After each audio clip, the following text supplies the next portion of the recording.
Oi, cheguei! Eu sou a Rayane Canin e tá começando mais um episódio de Audiobook Chocolate. O livro de hoje é O Tatuador de Auschwitz, da Heather Morris.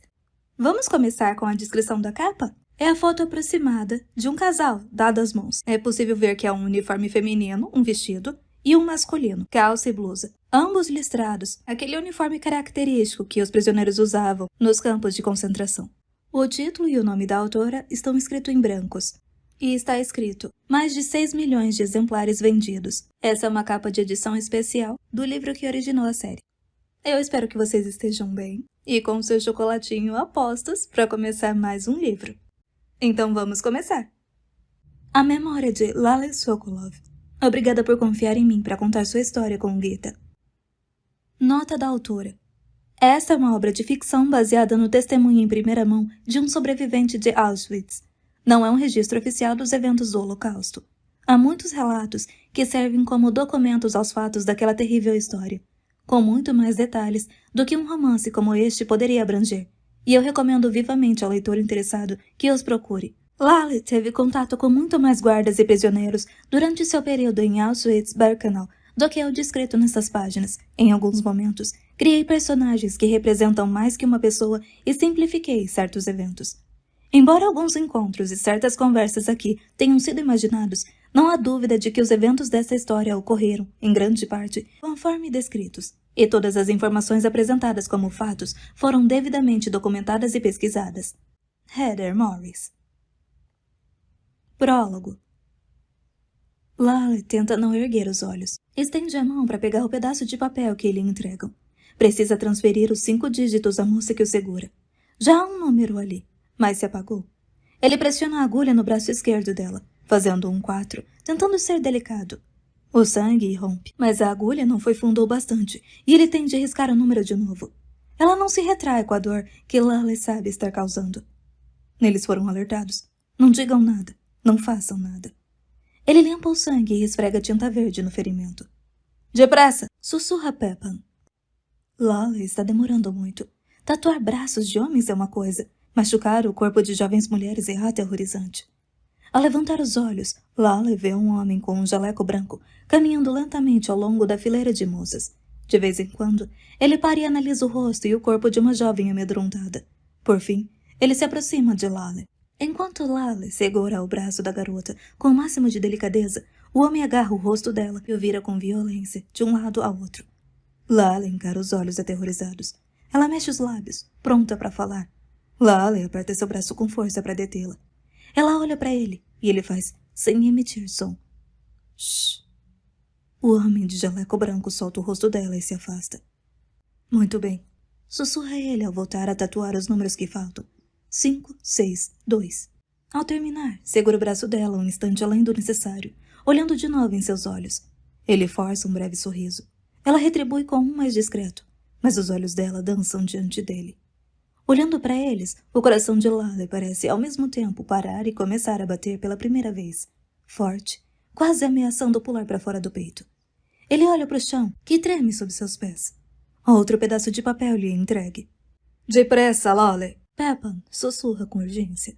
Quando ele volta a olhar para frente, ela se foi. Capítulo 1. Abril de 1942. Laleh sacoleja pelo interior do país, mantendo a cabeça erguida, solitário. O jovem de 24 anos não vê motivo para conhecer o homem ao seu lado, que às vezes cochila sobre seu ombro. Laleh não o afasta.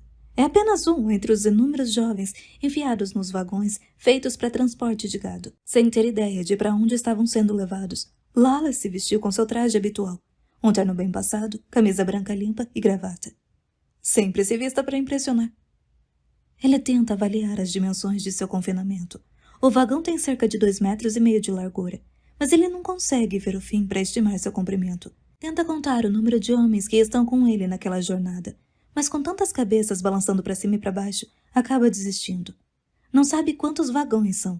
As costas e as pernas doem, o rosto coça. A barba por fazer lembra-o de que não se banha ou barbeia desde que embarcara 2 dias antes. Estava se sentindo cada vez menos ele mesmo. Quando os homens tentam entabular uma conversa, ele responde com palavras de incentivo, tentando transformar seu medo em esperança. Estamos na merda, mas não vamos permitir que nos afoguemos nela. Observações agressivas são murmuradas para ele por sua aparência e comportamento. Acusações de ter vindo de uma classe superior. Veja só onde isso levou você. Ele tentou ignorar as palavras e enfrentar os olhares de raiva com sorrisos. Quem estou tentando enganar? Estou com tanto medo quanto todo mundo. Um jovem fixa os olhos em Lale e abre caminho pelo amontoado de corpos, vindo em sua direção. Alguns homens o empurram enquanto ele passa. É seu espaço apenas se você o conquistar. Como pode ficar tão calmo? Pergunta o jovem. Eles tinham fuzis. Os desgraçados apontaram fuzis para nós e nos forçaram a entrar neste trem de gado. Lale sorri para ele. Também não foi o que eu esperava. Aonde acha que estamos indo? Não importa. Lembre-se, estamos aqui para que nossa família permaneça em casa, em segurança. Mas e se... Não diga, e se? Eu não sei, você não sabe, nenhum de nós sabe. Vamos só fazer o que disseram. Não deveríamos tentar pegá-los quando pararmos, já que estamos em maior número? O rosto pálido do jovem está retorcido com uma agressividade confusa.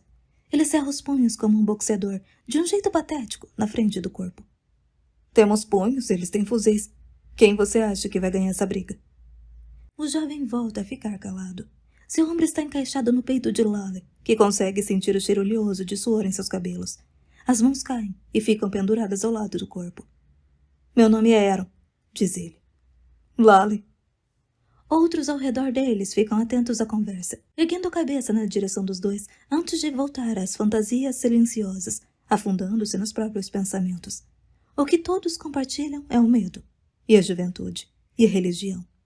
Lale tenta manter a mente longe das teorias sobre o que os espera adiante. Disseram para ele que seria levado para trabalhar para os alemães, e é isso que planejava fazer. Pensa na família em casa. Segura. Ele fez o sacrifício. Não se arrepende. Faria mais uma vez para manter a amada família em casa, unida.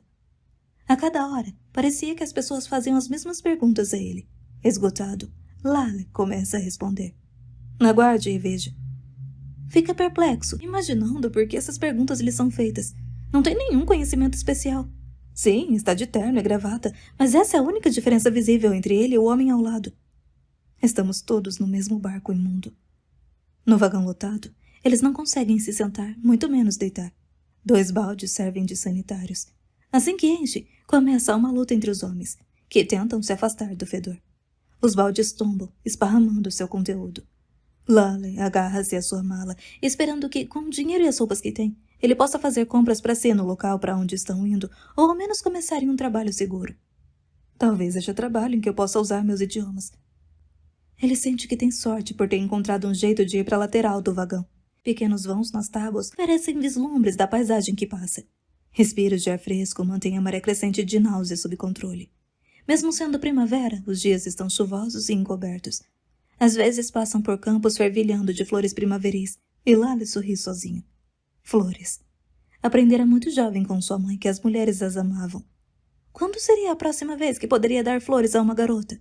Ele as observa, as cores brilhantes reluzindo diante dos olhos, campos inteiros de papoulas dançando na brisa, uma massa escarlate. Promete que as próximas flores que dará a alguém serão colhidas por ele. Nunca lhe ocorreu que crescessem em tamanha quantidade naturalmente. Sua mãe tinha algumas no jardim, mas nunca as colhia e trazia para dentro de casa. Começa uma lista na cabeça de coisas a fazer quando a chegar em casa. Outra briga irrompe. Socos, gritos. Lale não consegue ver o que está acontecendo, mas sente os corpos se contorcendo e empurrando. Então veio o silêncio, e da penumbra as palavras. Você o matou. Desgraçado sortudo. Alguém murmura. Pobre coitado. Minha vida é boa demais para terminar nesta latrina. Há muitas paradas durante a viagem. Algumas duram minutos, outras horas, sempre fora de uma cidade ou vilarejo. Às vezes, Lale tem vislumbres do nome das estações quando passam a toda velocidade. Zward, Jedzice e pouco depois, Dankowice, confirmando que estavam na Polônia. A pergunta que não se cala. Onde pararão?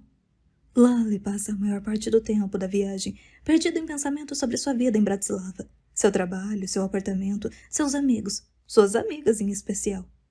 O trem para de novo. Está umbril. As nuvens bloqueiam completamente a lua e as estrelas. A escuridão anuncia seu futuro? As coisas são como são. O que posso ver, sentir, ouvir e cheirar agora. Ele vê apenas homens como ele, jovens em uma jornada ao desconhecido. Ouve o roncar de estômagos vazios e o rasgar de gargantas secas. Sente cheiro de mijo e merda e o odor de corpos que não se lavam há tempos. Os homens aproveitam que não estão sendo sacudidos para descansar sem a necessidade de empurrar e se acotovelar por um pedaço de chão. Mais de uma cabeça repousa sobre Lale agora. Ruídos altos vêm de alguns vagões lá atrás e aos poucos se aproximam. Os homens lá se cansaram e estão tentando uma fuga. Os sons de homens jogando-se contra as laterais de madeira do vagão e o barulho do que deve ser um dos baldes de merda acordam todo mundo. Logo todos os vagões entram em erupção, atacados de dentro para fora. Ajude ou saia da frente! Um homem grande grita para Lale, enquanto ele se joga contra a lateral. Não desperdice sua energia. Retruca, Lale. Se essas paredes pudessem ser quebradas, não acha que uma vaca já teria feito o serviço? Vários homens interromperam seus esforços, virando-se furiosamente na sua direção. Eles processaram seu comentário. O trem avança. Talvez aqueles que estão no comando tenham decidido que o movimento vai parar a agitação. Os vagões acalmam-se. Lale fecha os olhos. Lale voltou à casa dos pais, em Krombahy, Eslováquia, acompanhando as notícias de que judeus em cidades pequenas estavam sendo presos e transportados para trabalhar para os alemães. Sabia que fazia tempo que os judeus não tinham mais permissão para trabalhar e que suas empresas haviam sido confiscadas. Por quase 4 semanas ajudou em casa, consertando coisas com seu pai e seu irmão, construindo camas novas para os sobrinhos que já não cabiam nos berços. Sua irmã era a única na família com uma renda, como costureira. Tinha que sair para o trabalho em segredo antes do amanhecer e voltar depois do anoitecer. Sua chefe estava disposta a assumir o risco por sua melhor funcionária. Uma noite ela voltou para casa com um cartaz que mandaram sua chefe pendurar na vitrine da loja. Exigia que toda a família judia entregasse um filho com idade a partir de 18 anos para trabalhar para o governo alemão. Os boatos, rumores sobre o que estava acontecendo nas cidades, finalmente chegaram a Krombahy. Ao que parecia, o governo eslovaco estava se submetendo ainda mais a Hitler, entregando o que ele quisesse. O cartaz advertia em letras garrafais que se alguma família tivesse um filho nessas condições e não o entregasse, a família inteira seria levada a um campo de concentração. Max, irmão mais velho de Lale, disse imediatamente que iria. Max tinha mulher e 2 filhos pequenos, que precisavam dele em casa. Lale apresentou seu departamento governamental local em Krombahy, oferecendo-se para a deportação. Os oficiais com quem ele lidou eram seus amigos, tinham frequentado a escola juntos e conheciam as famílias uns dos outros. Disseram para Lale ir até Praga, apresentar-se às autoridades adequadas e esperar mais instruções. Depois de 2 dias, o trem de gado para de novo. Dessa vez há um grande tumulto do lado de fora. Cachorros latem, gritam-se ordens em alemão. Parafusos se soltam, as portas dos vagões se abrem com estrépito. Desçam do trem! Deixam seus pertences! Gritam os soldados. Vamos, vamos! Rápido! Deixem suas coisas no chão! Como estava do outro lado do vagão, Lale é um dos últimos a sair. Aproximando-se da porta, vê o corpo do homem morto no confronto. Fechando os olhos dele, registra a morte do homem com uma oração rápida. Em seguida, sai do vagão, mas leva consigo o fedor que cobre suas roupas, sua pele, cada fibra de seu ser. Caindo de joelhos dobrados, ele espalma as mãos no cascalho e fica agachado por vários momentos, arfando, exausto, dolorosamente sedento. Levanta-se devagar, olha ao redor para centenas de homens assustados que estão tentando compreender a cena à sua frente. Cães atacam e mordem aqueles que são mais lentos. Muitos tropeçam. Os músculos das pernas recusam-se a funcionar depois de dias sem uso. Malas, pacotes de livros, posses miseráveis são arrancados daqueles que não querem largá-los ou simplesmente não entendem as ordens. São atingidos por um fuzil ou um punho cerrado. Lale examina os homens de uniforme, preto e ameaçador. Os raios gêmeos brilhantes no colarinho de seus casacos informam a Lale com quem está lidando. A SS. Em circunstâncias diferentes, talvez apreciasse a alfaiataria, a elegância do tecido, o ajuste do corte. Ele põe a mala no chão. Como vão saber que esta é a minha? Com arrepio, percebe que é improvável que veja a mala ou seu conteúdo de novo. Ele leva a mão ao coração, ao dinheiro escondido no bolso da jaqueta. Olha para o céu, respira o ar fresco, frio, e lembra ao menos que está ao ar livre. Um tiro é disparado, e Lale tem um sobressalto. Diante dele está um oficial da SS com uma arma apontada para cima. Mexa-se! Lale olha para o trem vazio. Roupas esvoaçam e livros abrem suas páginas. Vários caminhões chegam e garotinhos descem deles. Eles agarram os pertences abandonados e os jogam dentro dos caminhões. Um peso instala-se sobre os ombros de Lally. Desculpa, Moma. Eles levaram seus livros. Os homens arrastam-se na direção dos prédios altos de tijolos de um rosa sujo, com janelas panorâmicas. Árvores ladeiam a entrada, carregadas com as flores primaveris. Enquanto Lally atravessa os portões de ferro, olha para cima e lê as palavras alemãs forjadas no metal. Arbeit macht frei. O trabalho liberta. Ele não sabe onde está ou que trabalho esperam que ele faça, mas a ideia de que esse trabalho libertará dá a impressão de ser uma piada de mau gosto. SS, fuzis, cães, seus pertences levados. Isso ele não foi capaz de imaginar.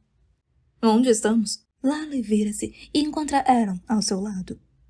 No fim da linha, eu diria. Aaron abaixa a cabeça. Só faço o que lhe disserem e ficará bem. Lally sabe que não sou extremamente convincente. Dá a Aaron um sorriso rápido, que é correspondido. Em silêncio, Lally diz a si mesmo para aceitar seu conselho. Faça o que lhe disserem e sempre observe. Assim que entram no complexo, os homens são encurralados em fileiras retas. À frente da fila de Lally, há um prisioneiro com o rosto escoriado sentado a uma mesa pequena. Usa uma jaqueta e calças de listras verticais azuis e brancas, com um triângulo verde no peito. Atrás dele está um oficial da SS com um fuzil em riste. Nuvens pairam. Um trovão distante estronda. Os homens aguardam. Um oficial sênior, acompanhado por uma escolta de soldados, chega à frente do grupo. Tem o queixo quadrado, lábios finos e olhos cobertos por sobrancelhas pretas espessas. Seu uniforme é simples em comparação ao daqueles que o guardam. Não há raios brilhantes. Sua postura mostra claramente que ele está no comando. Bem-vindos a Auschwitz. Descrente, Lally ouve as palavras que saem de uma boca que mal se move. Foi forçado a sair de sua casa e transportado como um animal. Agora está cercado por oficiais da SS fortemente armados e é saudado com boas-vindas. Sou o comandante Rudolf Haus. Estou no comando aqui em Auschwitz. Os portões pelos quais os senhores acabaram de entrar diz: o trabalho liberta. Essa é a sua primeira lição. A única lição. Trabalhem duro, façam o que lhes disserem para fazer e sairão livres. Desobedeçam e haverá consequências. Os senhores serão registrados aqui e depois levados ao seu novo lar. Auschwitz II. Birkenau. O comandante examina o rosto de todos. Começa a dizer algo, mas é interrompido por um grande estrondo de trovão. Olha para o céu, murmura algumas palavras entre dentes, faz um gesto de dispensa para os homens e se vira para sair. O espetáculo acaba. Sua escolta apressa-se para acompanhá-lo. Uma demonstração desajeitada, mas ainda assim ameaçadora. O registro começa. Lally observa como os primeiros prisioneiros são empurrados na direção das mesas. Ele está longe demais para ouvir a conversa rápida. Consegue apenas ver quando os homens de pijama, que estão sentados, anotam as informações e entregam a cada prisioneiro um pequeno recibo. Finalmente é a vez de Lally, que fornece seu nome, endereço, ocupação e nome dos pais. O homem envelhecido à mesa escreve as respostas de Lally em uma caligrafia bonita, floreada. Ele entrega um pedaço de papel com o número nele. Durante todo o processo, o homem não ergue a cabeça para fitar os olhos de Lally. Lally olha o número. 32407. Ele sai arrastando os pés com o fluxo de homens na direção de outro par de mesas, onde outro grupo de prisioneiros listrados porta o triângulo verde e mais homens da SS estão a postos. Seu desejo por água ameaça dominá-lo. Sedento e exausto, é surpreendido quando o pedaço de papel é arrancado de sua mão. Um oficial da SS puxa a jaqueta de Lally, rasga a manga da camisa e estende o antebraço esquerdo sobre a mesa. Ele encara, perplexo, quando os números 32407 são marcados em sua pele, um após o outro, pelo prisioneiro. O pedaço de madeira com uma agulha presa nele move-se rápida e dolorosamente. Em seguida, o homem pega um trapo mergulhado em tinta verde e esfrega com força sobre o ferimento de Lally. A tatuagem levou apenas alguns segundos, mas o choque de Lally faz o tempo parar. Ele segura o braço, encarando o número. Como alguém pode fazer isso a outro ser humano? Ele imagina se pelo resto da vida, seja ela curta ou longa, ele será definido por este momento. Este número irregular, 32407. Um cutucão do cabo de um fuzil interrompe o transe de Lally. Ele recolhe a jaqueta do chão e cambaleia para frente, seguindo os homens à frente até um grande prédio de tijolos com bancos ao longo das paredes. Lembra-o do ginásio na escola em Praga, onde dormiu por 5 dias antes de iniciar sua jornada até ali. Tire a roupa. Mais rápido! Mais rápido! O SS grita ordens que a maioria dos homens não consegue entender. Lally traduz para aqueles que estão próximos, que passam a palavra adiante. Deixem as roupas no banco. Elas estarão aqui depois que vocês tiverem tomado o seu banho.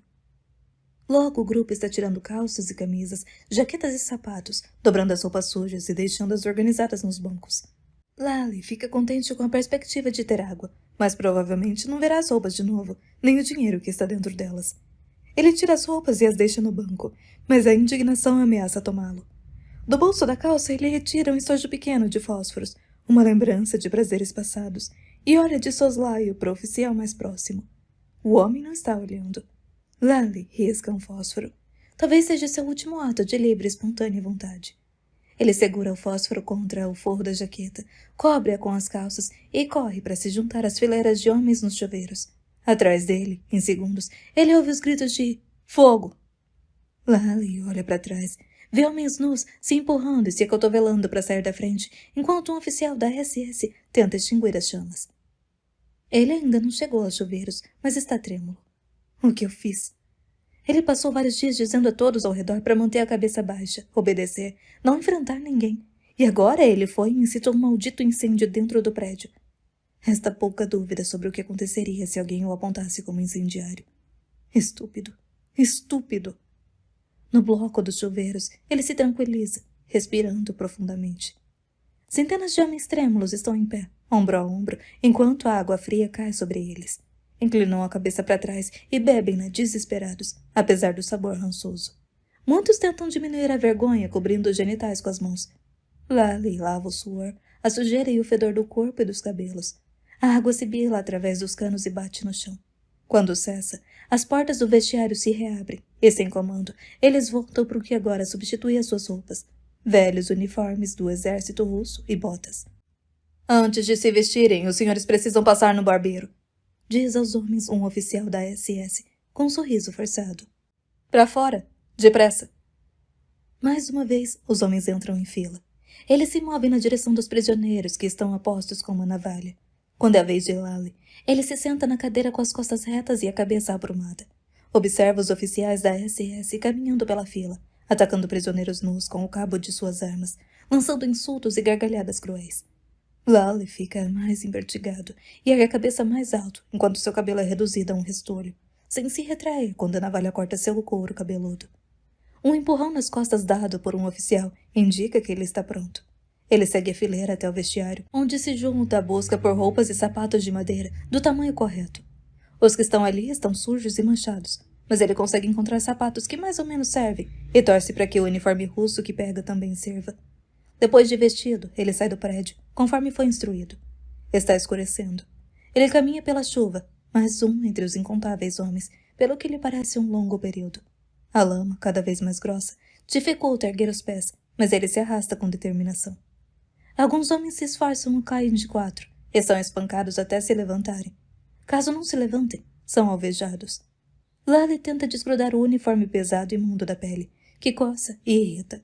Como se não bastasse, o cheiro de lã molhada e a sujeira trazem de volta as lembranças do trem de gado. Lally olha para o céu, tentando engolir o máximo de chuva que consegue. O sabor doce é a melhor coisa que experimenta em dias, a única coisa de que desfruta em dias. A sede agravando sua fraqueza, turvando a visão. Ele engole tudo, juntando as mãos, ele suga em desespero. À distância, ele vê holofotes cercando uma área vasta. Seu estado semi-delirante faz com que pareçam faróis reluzindo, dançando na chuva, mostrando-lhe o caminho para casa. Chamando. Venha até mim. Vou lhe dar abrigo, calor e alimento. Continue andando. Mas ao passar pelos portões, estes sem nenhuma mensagem, sem oferecer um acordo, sem promessa de liberdade em troca de trabalho árduo, Lally percebe que a miragem brilhante desapareceu. Está em outra prisão. Além daquele pátio, mergulhado na escuridão há outro complexo. No alto das cercas corre o arame farpado. Lá em cima, nas torres de vigilância, Lally vê os SS apontando fuzis em sua direção. Relâmpagos atingem uma cerca próxima. São eletrificadas. O trovão não é alto o suficiente para abafar o som de um tiro. Outro homem caído. Conseguimos. Lally vira-se para ver Aaron, abrindo o caminho até ele, encharcado, desgrenhado, mas vivo. Sim, parece que estamos em casa. Você está acabado. Você não se viu. Considere que eu sou um espelho. Não, obrigado. E agora? O que vai acontecer? Pergunta Aaron, parecendo uma criança. Acompanhando o fluxo constante de homens, eles mostram o braço tatuado para um oficial da SS que registra o número em uma prancheta, diante de um prédio. Depois de um empurrão vigoroso nas costas, Lally e Aaron chegam ao bloco 7, um barracão grande com treliches em uma parede. Dezenas de homens são forçados a entrar no prédio. Eles cambaleiam e se empurram, abrindo o caminho para reclamar um espaço. Se tiverem sorte ou forem agressivos o bastante, poderão compartilhar com apenas um ou dois outros prisioneiros. A sorte não está do lado de Lally. Ele e Aaron escalam um treliche até o alto, já ocupado por outros 2 prisioneiros. Sem comida por dias, não resta neles muita força para brigar. Lally enrola-se o melhor que pode no saco cheio de palha, que faz às vezes de colchão. Ele pressiona as mãos sobre a barriga, tentando diminuir as cólicas que invadem suas entranhas. Vários homens gritam para os guardas. Precisamos de comida. Eles respondem. Vão receber alguma coisa pela manhã. Estaremos mortos de fome pela manhã, diz alguém no fundo do bloco. E em paz, acrescenta uma voz fraca. Esses colchões têm feno dentro deles, diz outra pessoa. Talvez devêssemos continuar agindo como gado e comê-lo. Poucas risadas baixas, nenhuma resposta do oficial. E então, do fundo do dormitório, um hesitante. Mu! Gargalhadas, discretas, mas reais. O oficial presente, mas invisível, não interrompe. E os homens acabam dormindo com o estômago roncando. Ainda está escuro quando Lally acorda, precisando mijar. Ele passa sobre os colegas que dormem, desce até o chão e tateia até o fundo do bloco, pensando que talvez fosse o lugar mais seguro para se aliviar. Ao se aproximar, ele ouve vozes, em eslovaco e alemão. Fica aliviado ao ver que é um reservado, mesmo que rudimentar para eles cagarem. Longas valas correm atrás dos prédios com tábuas postas sobre elas. 3 prisioneiros estão sentados sobre a vala, cagando e falando baixinho um com o outro. Da outra ponta do prédio, Lally vê 2 SS aproximando-se na penumbra, fumando, rindo, os fuzis pendendo solto às costas. Os holofotes que piscam no perímetro criam sombras perturbadoras deles, e Lally não consegue entender o que estão dizendo. Sua bexiga está cheia, mas ele hesita. Juntos, os oficiais jogam os cigarros no ar, erguem os fuzis e abrem fogo. Os corpos dos 3 que estavam cagando são lançados para trás, dentro da vala. A respiração de Lally fica presa na garganta. Ele pressiona as costas contra o prédio quando os oficiais passam por ele e vê o perfil de um deles. Um garoto. Só um moleque maldito. Quando desaparecem na escuridão, Lally faz uma promessa a si mesmo. Vou sobreviver e sair deste lugar. Vou sair daqui como um homem livre. Se o inferno existir, vou ver esses assassinos queimarem nele. Ele pensa na família em Crombie e torce para que sua presença ali ao menos os esteja salvando de um destino semelhante. Lally alivia-se e volta a treliche. O que foram aqueles tiros? Pergunta Aaron. Não vi. Aaron joga a perna sobre Lally quando tenta descer do treliche. Aonde você vai? Mijar. Lally estende a mão até a lateral da cama e agarra a mão de Aaron. Espere. Por quê? Você ouviu os tiros, diz Lally. Espere até amanhecer. Aaron não diz nada. Volta para a cama e se deita, os punhos cerrados apertando a virilha com medo e resistência. Seu pai estava pegando um cliente da estação de trem. O Sr. Steinberg preparou-se para se levantar elegantemente na carruagem enquanto o pai de Lally deixava sua fina mala de couro no assento oposto. De onde ele vinha? Prata? Bratislava? Talvez de Viena? Usando um terno de lã caro, seus sapatos recém-polidos, ele sorriu e falou por um instante com o pai de Lally enquanto ele subia à frente. Seu pai atiçou o cavalo para seguir em frente. Como a maioria dos outros homens que o pai de Lally transportava em seu serviço de táxi, o Sr. Steinberg estava voltando para casa vindo de negócios importantes. Lally queria ser como ele, em vez de ser como seu pai. O Sr. Steinberg não estava com sua mulher naquele dia. Lally amava olhar para a Sra. Steinberg e para outras mulheres que viajavam na carruagem de seu pai. As mãos pequenas cobertas por luvas brancas, os brincos elegantes de pérolas combinando com os colares. Amava as mulheres belas com roupas e joias finas que, às vezes, acompanhavam homens importantes. A única vantagem de ajudar seu pai era abrir a porta para elas, tomar suas mãos enquanto as ajudava a descer, sentir seu perfume, sonhar com a vida que levavam. Capítulo 2. Pra fora! Todo mundo pra fora! Assovios e latidos. A luz do sol de uma manhã clara passa pela porta para dentro do bloco 7. Os homens desencostam uns dos outros, descem de suas camas e saem. Permanecem dispersos do lado de fora. Ninguém está preparado para se afastar demais. Eles esperam e esperam. Aqueles que estavam gritando e assoviando desapareceram. Os homens dão passos para frente e para trás, sussurram com os mais próximos. Olhando para os outros blocos, eles veem a mesma cena acontecendo. E agora? Esperam. Por fim, um oficial da SS e um prisioneiro se aproximam do bloco 7, que fica em silêncio. Não são feitas apresentações. O prisioneiro diz nomes que lê em uma prancheta. O oficial permanece ao lado, batendo o pé impacientemente, batendo na coxa com o cacetete. Demora um pouco para os prisioneiros perceberem que os números se relacionam às tatuagens feitas no braço esquerdo de todos eles. Quando a chamada termina, 2 números não responderam. Você! O rapaz que fez a chamada aponta um homem no fim da fila. Volte para dentro para ver se tem mais alguém ali. O homem olha para ele com olhos questionadores. Não entendeu nenhuma palavra. O homem ao lado sussurra a instrução e ele corre para dentro. Alguns momentos depois, ele volta, ergue a mão direita e estica o dedo indicador e o médio. 2 mortos. O oficial dá um passo à frente. Fala em alemão. Os prisioneiros já aprenderam a se calar e permanecer esperando obedientes, aguardando que alguém entre eles seja capaz de traduzir. Lyle entende tudo. Vocês farão 2 refeições por dia, uma de manhã e outra à noite, se sobreviverem até a noite. Ele faz uma pausa com um sorriso repugnante. Depois da refeição da manhã, vocês trabalharão até mandarmos que parem. Continuarão com a construção deste campo. Teremos muito mais pessoas para trazer para cá. Seu sorriso contido se torna um sorriso orgulhoso. Sigam as instruções de seu capo e daqueles que cuidam da programação da construção e verão o sol se pôr. Ouve-se um som de metal e os prisioneiros se viram, e veem um grupo de homens se aproximando, carregando 2 caldeirões e várias tigelas pequenas de metal.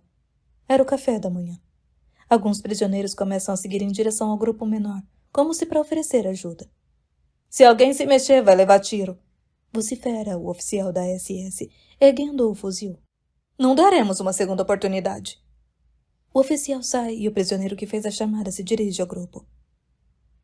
Vocês ouviram o que ele disse, diz o homem, em alemão com sotaque polonês. Sou seu capo, seu chefe.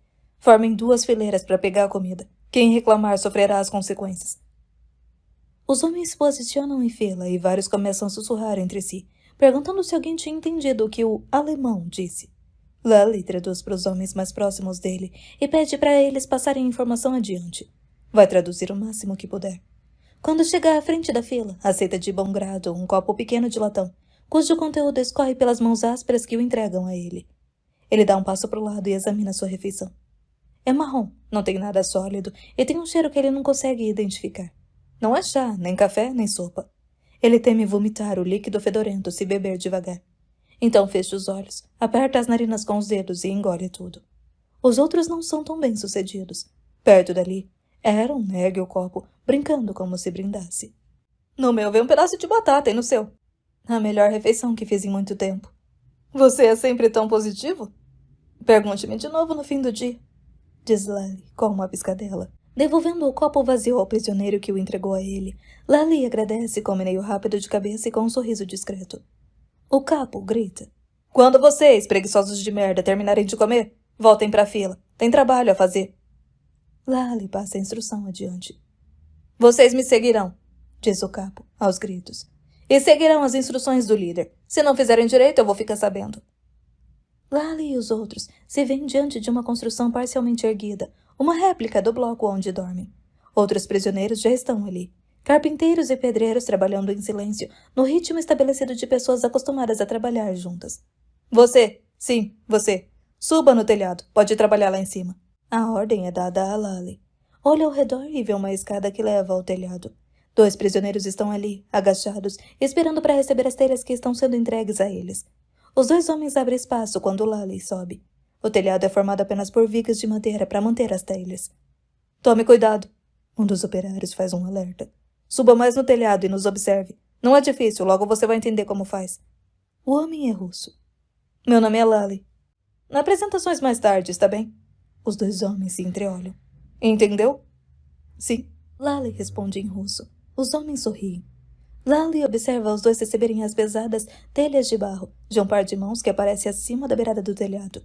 Vão até onde as últimas telhas foram dispostas e cuidadosamente as sobrepõem, e então voltam até a escada para pegar a próxima. O russo estava certo, não é um trabalho difícil, e não demora muito para que Lally se aproxime deles para aceitar e assentar as telhas. No dia quente de primavera, só as dores causadas pela fome e as câimbras o impedem de trabalhar no mesmo ritmo dos operários mais experientes. Depois de algumas horas, eles recebem permissão para fazer um intervalo. Lally segue em direção à escada, mas o russo o interrompe. É mais seguro ficar aqui em cima, descansando. Ninguém te vê do alto. Lally segue os homens, que claramente conhecem o melhor lugar onde se sentar e se alongar. O canto onde a madeira mais forte foi usado para reforçar o telhado. Há quanto tempo vocês estão aqui? Pergunta Lally, assim que eles se acomodam. Há cerca de 2 meses, acho. Difícil saber depois de um tempo. De onde vocês são? Ou melhor, como vieram para aqui? São judeus? Uma pergunta por vez. O russo ri, e o trabalhador mais novo e maior revira os olhos diante da ignorância do recém-chegado, que ainda descobriria sua função no campo. Não somos judeus, somos soldados russos. Nós nos separamos de nossa unidade e os malditos alemães nos pegaram e nos colocaram para trabalhar. E você, judeu? Sim, faço parte de um grupo grande que foi trazido ontem da Eslováquia. Todos judeus. Os russos se entreolham. O homem mais velho se virou, fechando os olhos, erguendo o rosto ao sol, deixando que o companheiro continuasse a conversa. Olha ao redor. Pode ver daqui de cima quantos blocos estão sendo construídos e quanta terra eles continuam limpando. Lally se apoia nos cotovelos e observa a área ampla dentro da cerca eletrificada. Blocos como aquele que ele está ajudando a construir se espalham à distância. Sente um arrepio de horror ao pensar no que o lugar pode se tornar. Luta para encontrar algo a dizer em seguida, sem querer dar vazão à sua dor. Volta a se deitar, olhando na direção oposta à de seus companheiros, desesperado para controlar suas emoções. Não deve confiar em ninguém, revelar pouco sobre si mesmo, ser cuidadoso. O homem o observa com atenção e diz: Soube que a SS se gaba, dizendo que este vai ser o maior campo de concentração de todos. É mesmo? Pergunta Lally, forçando a voz para sair mais do que um sussurro. Bem, se vamos construir juntos, seria bom se me dissessem seus nomes. Andor, diz ele. E esse bobão aqui é o Boris. Ele não é de falar muito. Falar pode nos matar aqui. Boris murmura ao estender a mão a Lally. O que mais vocês podem me dizer sobre as pessoas aqui? Pergunta Lally. E quem são esses capos, afinal? Diga a ele, diz Boris, bocejando. Bem, há outros soldados russos como nós, mas não muitos, e há muitos triângulos diferentes. Como o triângulo verde que meu capo usa? Pergunta Lally. Andor ri. Haha, os verdes são os piores. São criminosos, assassinos, estupradores, homens assim. São bons guardas porque são pessoas terríveis.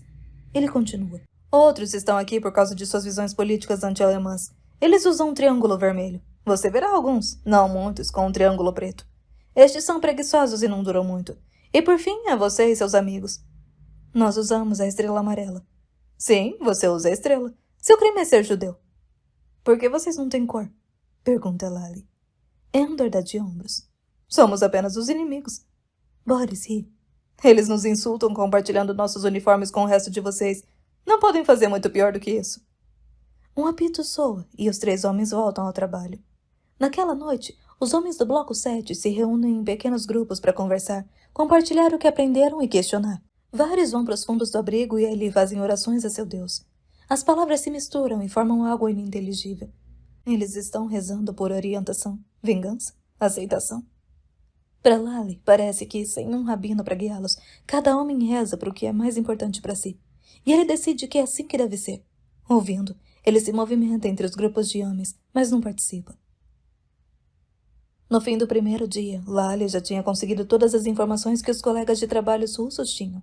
Pelo resto da semana, ele segue seu próprio conselho. Manter a cabeça baixa, fazer o que pediam, nunca reclamar. Ao mesmo tempo, observa todo mundo e tudo ao seu redor. Fica claro para ele, analisando o design das construções, que os alemães não têm nenhum conhecimento de arquitetura. Sempre que possível, ele ouve as conversas e os cochichos dos oficiais da SS, que não sabem que ele os compreende. Eles lhe dão o único tipo de munição disponível, conhecimento, que ele guarda para mais tarde. Os oficiais da SS permanecem por perto a maior parte do dia, recostados nas paredes, fumando, mantendo apenas um olho no que acontece. Ao ouvir as conversas, ele fica sabendo que o comandante Rose é um idiota preguiçoso que quase nunca dá as caras e que a acomodação dos alemães em Auschwitz é superior à de Birkenau, onde não há acesso a cigarros nem cerveja. Um grupo de operários se destaca para Lally. Eles são discretos, usam roupas de cidadãos comuns e falam com os oficiais da SS sem temer por sua segurança. Lara decide descobrir quem são aqueles homens. Outros prisioneiros nunca pegam um pedaço de madeira nem de telha, mas caminham de modo casual pelos locais, fazendo outras coisas. Seu capo é um desses. Como conseguiu um trabalho assim? Uma posição como aquela ofereceria a melhor oportunidade de descobrir o que está acontecendo no campo, quais são os planos para Birkenau e, mais importante ainda, para ele. Lally está no telhado, montando as telhas ao sol, quando vê seu capo vindo em direção a eles. Vamos, malditos preguiçosos! Trabalhem mais rápido! Lally grita. Temos um bloco para terminar! Ele continua gritando ordens quando o capo aparece lá embaixo. Lally criou o hábito de cumprimentá-lo com um meneio de cabeça em deferência. Em uma ocasião, recebeu um aceno discreto como resposta. Conversou com ele em polonês. No mínimo, seu capo o aceitou como um prisioneiro obediente que não causará problemas. Com um sorriso breve, o capo olha nos olhos de Lally e gesticula para que ele desça do telhado. Lally se aproxima dele com a cabeça baixa. Você gosta do que está fazendo? No telhado? Pergunta o capo. Faço o que me mandam fazer, responde Lally. Mas todo mundo quer uma vida mais fácil, não é? Lally não diz nada. Preciso de um rapaz, diz o capo, brincando com a barra enrugada de sua camisa do exército russo. É grande demais para ele, escolhida para fazer com que o homem pequeno pareça maior e mais poderoso do que aqueles a quem ele deve controlar. De sua boca desdentada, Lally sente o cheiro forte de carne parcialmente digerida.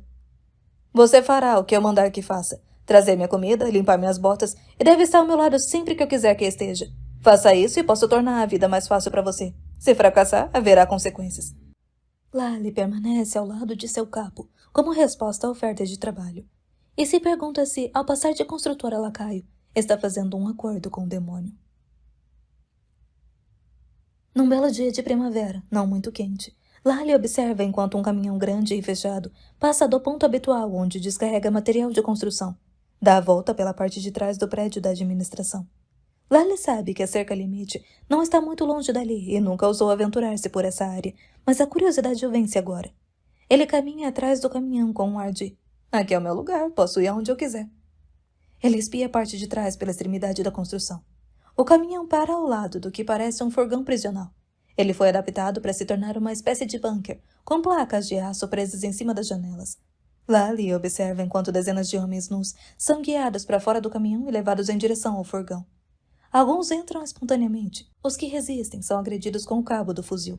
Colegas prisioneiros arrastam os discordantes, semiconscientes ao seu destino. O furgão está tão cheio que os últimos homens, ao subir, se mantêm nos degraus com as pontas dos dedos dos pés, com o traseiro nu para fora da porta. Os oficiais forçam seu peso contra os corpos, e então as portas são fechadas. Um oficial dá a volta no furgão, raspando as placas de metal, conferindo se tudo está fechado.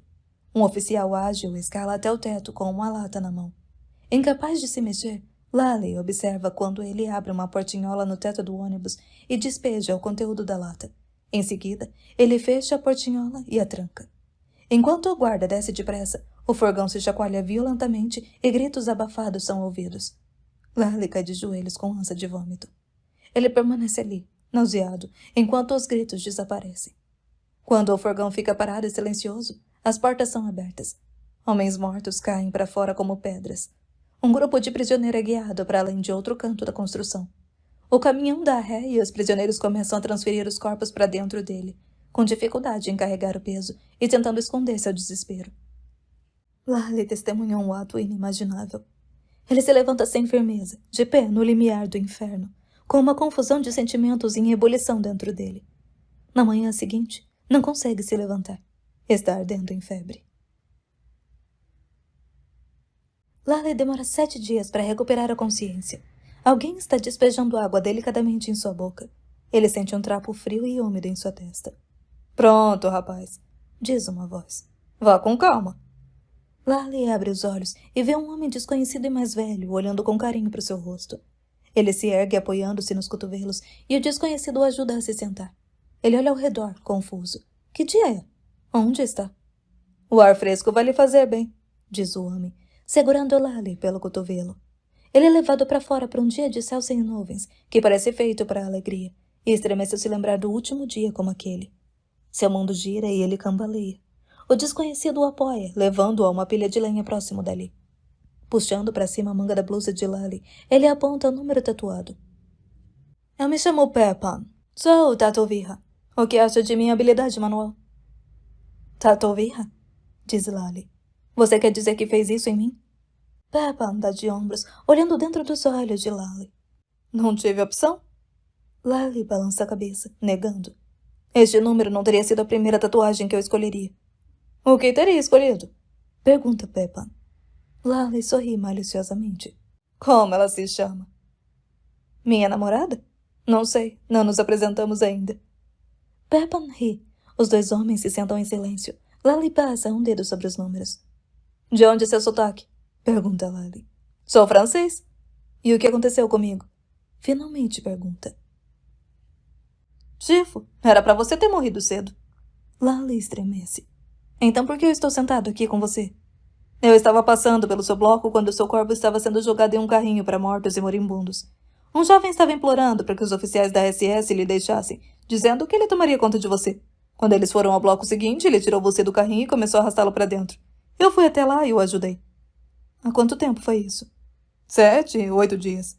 Desde então, os homens de seu bloco cuidaram de você durante a noite. Passei o máximo de tempo que pude durante o dia cuidando de você. Como se sente?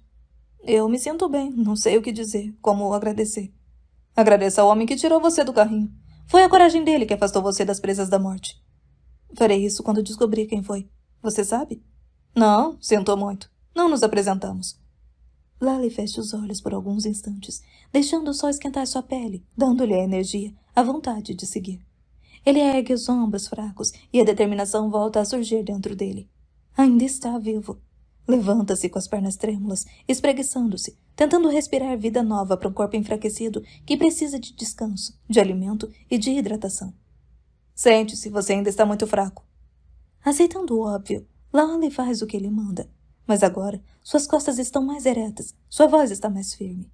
Abre um sorriso a Peppan. O velho Lally voltou, quase tão faminto por informação quanto por comida. Vejo que você usa uma estrela vermelha, diz ele.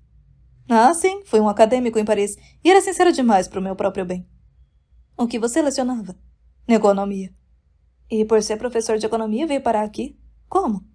Bem, Lally, um homem que ensina sobre taxações e taxas de juros não consegue não se envolver com a política de seu país. A política nos ajuda a entender o mundo até não entendermos mais. E depois faz com que você acabe em um campo de prisioneiros. A política e também a religião. E você vai voltar para essa vida quando sair daqui? Um otimista! Não sei o que meu futuro reserva, nem o seu. Não tem bola de cristal, então? Não, realmente não. Em meio ao barulho da construção, dos latidos dos cães e dos gritos dos guardas, Peppan se inclina para frente e pergunta. Você é tão forte na personalidade quanto no físico? Lally retribui o olhar de Peppan. Sou um sobrevivente. Uma força pode ser uma fraqueza, de acordo com as circunstâncias em que estivermos. O charme e um sorriso espontâneo podem colocá-lo em perigo. Sou um sobrevivente. Bem, então talvez eu possa ajudá-la a sobreviver aqui. Você tem amigos em cargos importantes? Peppan ri e dá um tapa nas costas de Lally. Não, não tenho amigos em cargos importantes. Como eu disse, sou o Tatovirra. E me disseram que o número de pessoas que chegarão aqui vai aumentar em breve. Eles permanecem calados, pensando por um momento. Lally pensa que em algum lugar alguém está tomando decisões, tirando números de... Onde? Como você decide quem vem pra cá? Em qual informação baseia essas decisões? Raça, religião ou política? Você me intriga, Lally. Eu me senti atraído por você. Você teve uma força que nem mesmo seu corpo adoentado pôde esconder. Foi isso que trouxe você a este local, sentado à minha frente hoje. Lally ouve as palavras, mas tem dificuldades com o que Peppan está dizendo. Eles estão sentados em um lugar onde pessoas estão morrendo todos os dias, todas as horas, todos os minutos. Gostaria de trabalhar comigo? Peppan tira Lally da desolação. Ou está feliz fazendo o que eles mandam você fazer? Faço o que posso para sobreviver. Então aceite minha oferta de trabalho. Você quer que eu tatue outros homens? Alguém tem que fazer isso. Acho que não conseguiria marcar uma pessoa, feri-la. Dói, sabia? Peppan levanta a manga para mostrar seu número. Dói pra diabo. Se você não aceitar o trabalho, alguém com menos cuidado do que você aceitará e vai machucar essas pessoas ainda mais. Trabalhar para o capo não é a mesma coisa que marcar centenas de pessoas inocentes. Segue-se um longo silêncio. Lally, mais uma vez, adentra sua escuridão. Os que tomam as decisões têm família, esposa, filhos. Paz? Não é possível que tenha. Você pode dizer isso a si mesmo, mas ainda assim é um fantoche dos nazistas. Seja comigo ou com o capo, ou construindo blocos, ainda assim está fazendo o trabalho sujo deles. Você tem um jeito estranho de se expressar. E então? Então sim, se você conseguir que seja possível, eu vou trabalhar para você. Não é para mim, é comigo. Mas precisa trabalhar depressa e de modo eficiente, sem causar problemas com o oficial da SS. Está bem. Peppan se levanta e se afasta. Lally agarra a manga de sua camisa. Peppan, por que me escolheu? Vi um homem meio morto de fome arriscar sua vida para te salvar. Imagino que você deva ser alguém que vale a pena ser salvo. Volto a te procurar amanhã cedo. Agora descanse um pouco. Naquela noite, no retorno de seus colegas de bloco, Lally percebe que Aaron não está. Ele pergunta aos outros dois com quem divide a cama o que aconteceu com ele. Há quanto tempo sumiu? Há cerca de uma semana, é a resposta. Lally sente o estômago revirar. O capo não encontrava você, diz o homem. Aaron podia ter dito que você estava doente, mas temia que o capo o colocasse no carro dos mortos de novo se soubesse. Então ele disse que você já tinha morrido. E o capo descobriu a verdade? Não, boceja o homem, exausto do trabalho. Mas o capo ficou tão fulo que levou Aaron mesmo assim. Lally se esforça para conter as lágrimas. O segundo colega rola e se apoia nos cotovelos. Você colocou ideias grandes na cabeça dele. Ele queria salvar o escolhido. Salvar o escolhido é salvar o mundo. Lally completa a frase. Os homens se rendem ao silêncio por um tempo. Lally olha para o teto, pisca para conter as lágrimas. Aaron não é a primeira pessoa a morrer aqui, e não será a última. Obrigado, diz ele. Tentamos continuar o que o Aaron começou, para ver se nós conseguimos salvar o escolhido. Nós nos revezamos, diz um jovem da cama de baixo. Guardamos água e dividimos nosso pão com você, forçando o goela abaixo. Outro continua a história. Ele surge de uma cama acima, desgrenhado, com olhos azuis tristes, a voz séria, mas ainda assim tomado pela necessidade de contar sua parte da história. Trocamos suas roupas sujas. Nós a substituímos pelas de alguém que havia morrido durante a noite. Lally agora não consegue segurar as lágrimas, que rolam por seu rosto macilento. Não consigo... Ele não consegue fazer nada além de agradecer. Sabe que tem uma dívida que não pode pagar. Não agora, não aqui, nem nunca, para ser realista. Ele adormece ao som comovente dos cânticos hebreus, entoados por aqueles que ainda se agarram à fé. Na manhã seguinte, Lally está na fila do café da manhã, quando Peppan aparece ao seu lado, segura seu braço em silêncio e o direciona para longe do grupo, rumo ao complexo principal. É ali que os caminhões descarregam a carga humana. Ele se sente como se tivesse entrado em uma cena de uma tragédia clássica. Alguns dos atores são os mesmos, a maioria nova, com frases não escritas, o papel ainda não determinado. Sua experiência de vida não deu a ele a compreensão do que está acontecendo. Ele se lembra de ter estado ali antes. Sim, não como um observador, mas como um participante. Qual será meu papel agora? Ele fecha os olhos e imagina estar diante de outra versão de si mesmo, olhando para o braço esquerdo, sem número. Abrindo os olhos de novo, ele olha para baixo, para a tatuagem em seu braço esquerdo real, e então de novo para a cena à sua frente. Ele observa centenas de novos prisioneiros que estão reunidos ali. Meninos, jovens, com o terror marcado em cada rosto, agarrados uns aos outros, abraçados. Oficiais da SS e os cães os pastoreiam como cordeiros indo para um abate. Eles obedecem. Está prestes a ser decidido se eles vão viver ou morrer hoje. Lally para de seguir Peppan e fica paralisado. Peppan volta para onde estava e o guia até algumas mesas pequenas sobre as quais há equipamento de tatuagem. O que estão passando pela seleção são levados para uma fila na frente da mesa. Serão marcados. Outros recém-chegados, os velhos, enfermos, sem habilidades identificadas, são mortos-vivos. Um tiro é ouvido. Os homens se retraem. Alguém cai. Lally olha na direção do tiro, mas Peppan segura seu rosto com força e vira sua cabeça para o outro lado. Um grupo de oficiais da SS, a maioria formada por jovens, caminha em direção a Peppan e a Lally, protegendo o oficial mais velho da SS.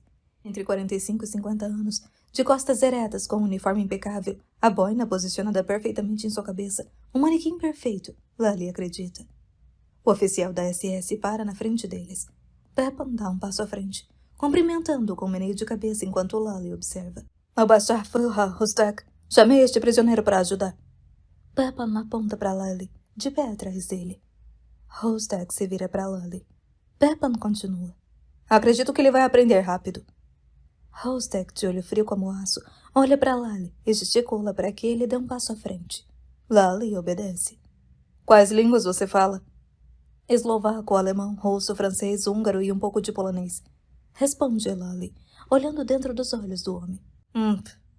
Hostek se afasta. Lali se inclina para frente e sussurra para Peppa. Um homem de poucas palavras. Significa que o emprego é meu? Peppa se vira para Lali, com fogo nos olhos e na voz, mas fala baixo. Não o subestime. Perca a ousadia ou vai perder a vida. Da próxima vez que falar com ele, não olhe acima das botas dele. Me desculpe, diz Lali. Não farei isso. Quando vou aprender? Capítulo 3. Junho de 1942. Lali desperta devagar, agarrando-se ao sonho que pôs um sorriso em seu rosto. Fique. Me deixe ficar aqui por mais um momento, por favor. Embora Lali goste de encontrar todo tipo de gente, ele gosta especialmente de encontrar mulheres. Acha que todas são lindas, independentemente de sua idade, aparência, vestimentas. O ponto alto de sua rotina é caminhar pelo departamento feminino onde trabalha. É quando flerta com as mulheres jovens, e não tão jovens que trabalham atrás do balcão. Lali ouve as portas principais da loja de departamento se abrirem. Ergue os olhos e uma mulher corre para dentro. Atrás dela, 2 soldados eslovacos param na entrada e não a seguem porta adentro. Ele corre até ela com um sorriso tranquilizador. Tudo bem, diz ele. Você está segura aqui comigo. Ela aceita a mão dele e ele a conduz na direção de um balcão cheio de frascos extravagantes de perfume. Olhando para vários deles, ele se decide por um e o estende para ela. Ela inclina o pescoço de um jeito brincalhão. Lali borrifa suavemente um dos lados do pescoço da mulher, depois o outro. Seus olhos encontram-se quando ela vira a cabeça. Os 2 pulsos são estendidos e cada um recebe sua recompensa. Ela aproxima um punho do nariz, fecha os olhos e sente o perfume de leve. O mesmo pulso é oferecido a Lali. Tomando com delicadeza a mão, ele a aproxima do rosto enquanto se curva e inala a mistura inebriante de perfume e juventude. Sim, este é para você, diz Lali. Vou levá-lo. Lali entrega o frasco para a vendedora, que começa a embalá-lo. Mais alguma coisa que eu possa fazer pela senhorita? Pergunta ele. Rostos surgem diante dele. Jovens mulheres sorridentes dançam ao redor, felizes, aproveitando o máximo da vida. Lali toma o braço da jovem que conheceu no departamento feminino. Seu sonho parece avançar. Lali e a moça entram em um restaurante fino, com a iluminação mínima das arandelas. Há uma vela tremeluzente em cada mesa, com uma toalha pesada de jacar. Joias caras projetam cores nas paredes. O ruído de talheres de prata sobre a porcelana fina é atenuado pelos sons agradáveis do quarteto de cordas, tocando em um canto.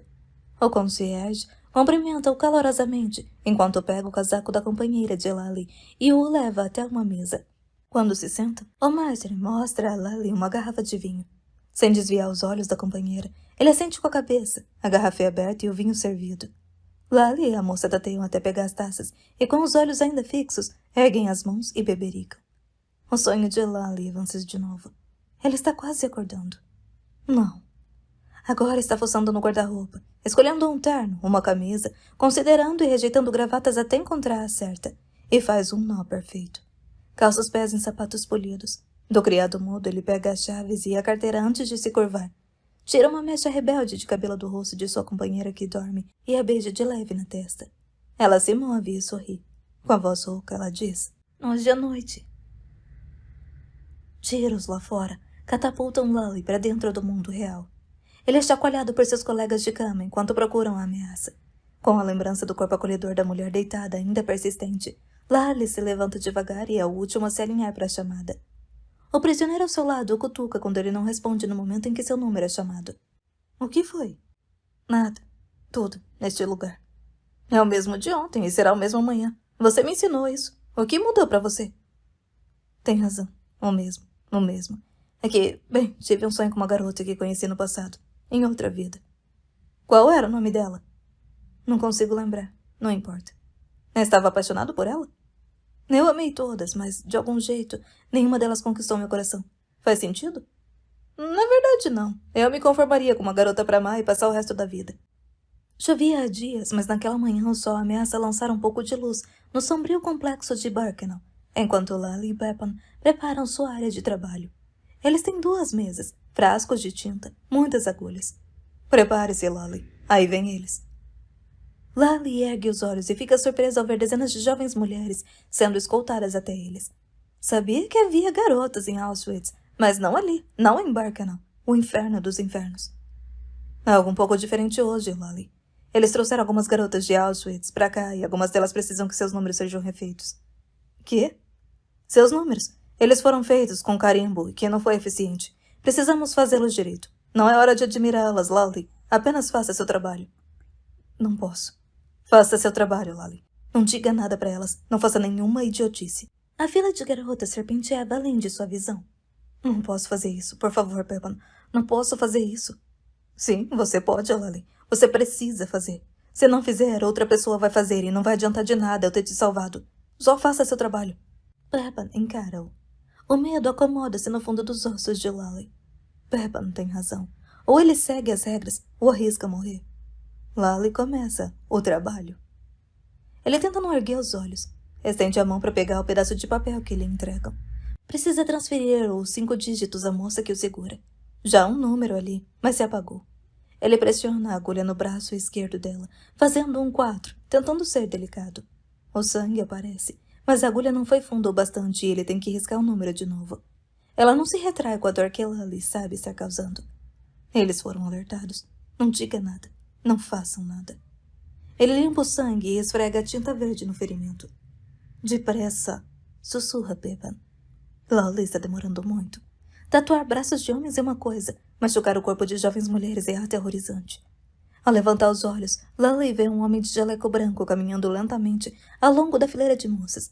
De vez em quando, ele para e analisa o rosto e o corpo de uma jovem amedrontada. Por fim, ele se aproxima de Lally. Enquanto Lally segura o braço da garota com o máximo de delicadeza, o homem agarra o rosto dela e o vira com violência de um lado a outro.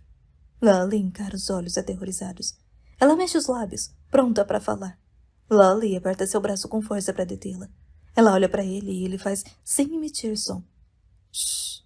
O homem de jaleco branco solta o rosto dela e se afasta. Muito bem, sussurra ele ao voltar a tatuar os 3 dígitos que faltam. 562.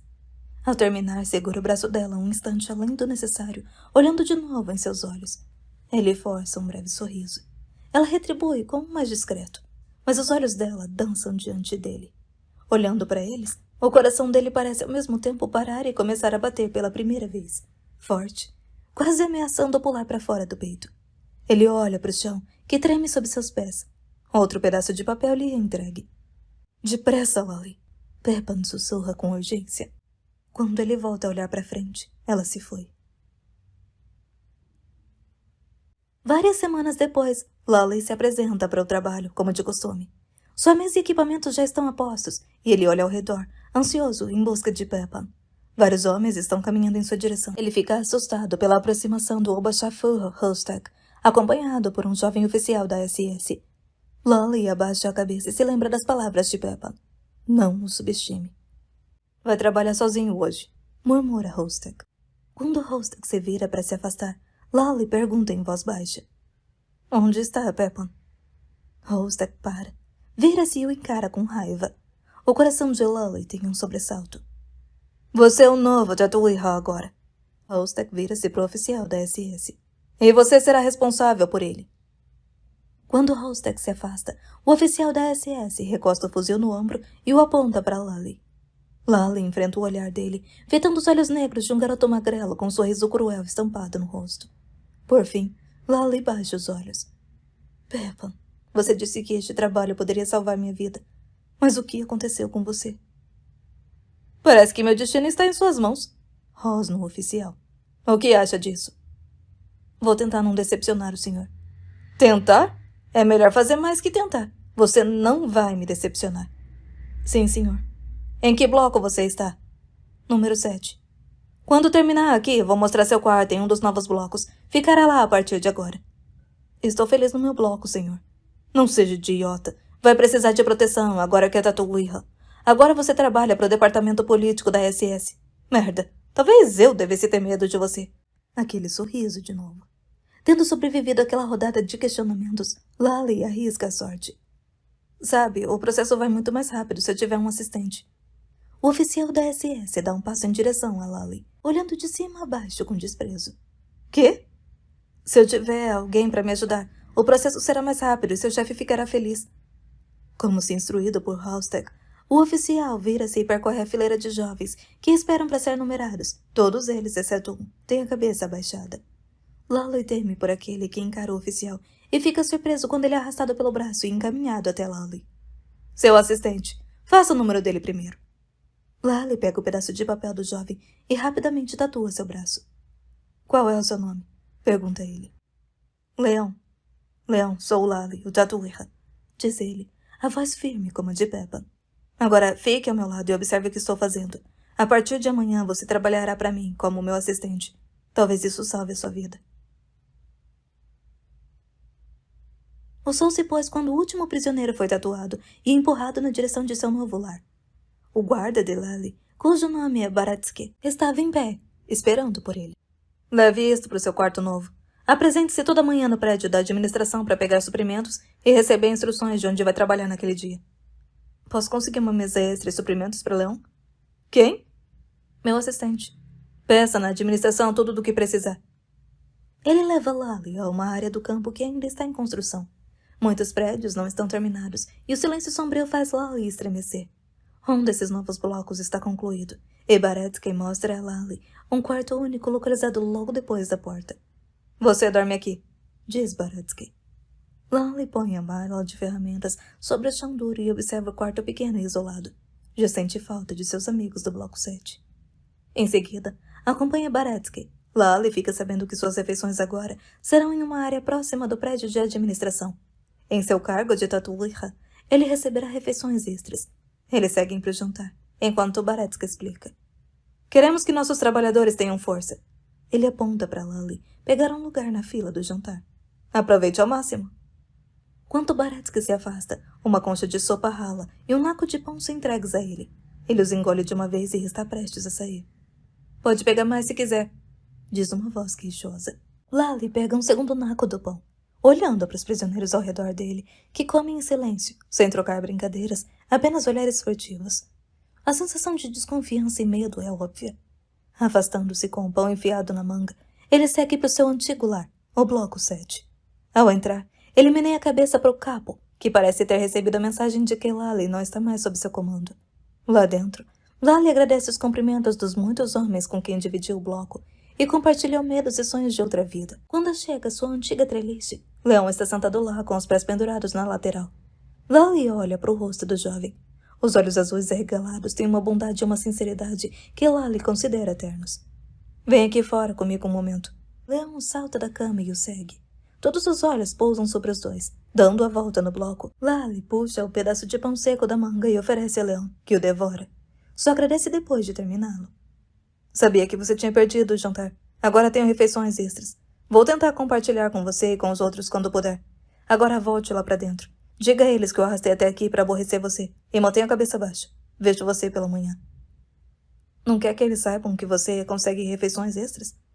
Não. Vou ver como são as coisas lá. Não posso ajudar todos de uma vez e eles não precisam de mais um motivo para brigar entre si. Lally observa Leão entrar em seu antigo bloco com uma mistura de sentimentos que acha difícil articular. Deveria ter medo agora que sou privilegiado? Por que sinto tristeza por ter deixado minha antiga posição no campo, embora ela não me oferecesse nenhuma proteção? Ele caminha nas sombras dos prédios semi-acabados. Está sozinho. Naquela noite, Lally dorme esticado pela primeira vez em meses. Ninguém para chutar, ninguém para empurrá-lo. Sente-se como um rei no luxo de uma cama própria. E como um rei, agora precisa estar atentos aos motivos por que as pessoas vão querer sua amizade ou lhe confidenciar segredos. Terão ciúmes? Vão querer meu trabalho? Corro o risco de ser injustamente acusado de alguma coisa? Ele viu as consequências da ganância e da desconfiança ali. A maioria das pessoas acredita que se houver menos homens, haverá mais comida circulando. Comida é moeda. Com ela, permanece-se vivo. Ela traz força para se fazer o que pedem. Vive-se mais um dia. Sem ela, enfraquecem-se a ponto de não mais se importar. Seu novo cargo aumenta a complexidade da sobrevivência. Ele tem certeza de que quando saiu de seu bloco e passou pelas camas de homens assolados, ouviu alguém murmurar a palavra colaborador. Na manhã seguinte, Lally e Leão estão esperando na frente do prédio da administração quando Baratsky chega e o elogia por estar adiantado. Lally está com sua bolsa de couro e a mesa no chão ao seu lado. Baretsky diz para Leon ficar onde está e para Lally segui-lo para dentro. Lally olha ao redor da grande área da recepção. Consegue ver os corredores indo em diferentes direções para o que parecem escritórios adjuntos. Atrás da grande mesa da recepção, há várias fileiras de pequenas mesas com jovens mulheres, todas trabalhando com diligência, arquivando, transcrevendo. Baretsky apresenta-o a um oficial da SS.